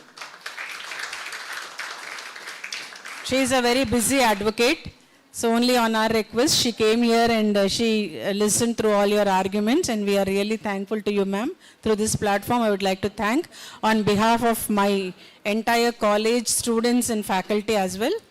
And a big thank you to all my faculty members and the students body. You were all amazing. Especially the literary committee has done exceptionally well. Like ma'am said, she just went, I was asking her the criteria for awarding. She said whether they understood the topic right or wrong. the way they presented and the arguments that they put forward, only based on that I am deciding. So we just honor her judgment and decision. So congratulations to all the team members, my dear students, headed by Varshit, and the literary committee, all the members. I may fail to name one or two, but I'll tell you collectively the literary team has done amazingly well. And my faculty members, thank you so much for all of you. I think all of you had a good learning experience coming to Keshav Memorial. And we invite you again and again for many such competitions in future. Thank you so much.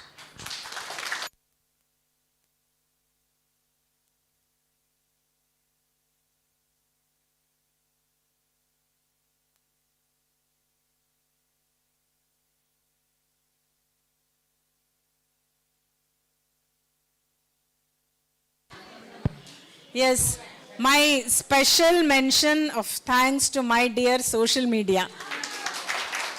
They are the silent warriors who create the brand Keshav Memorial. Thank you so much.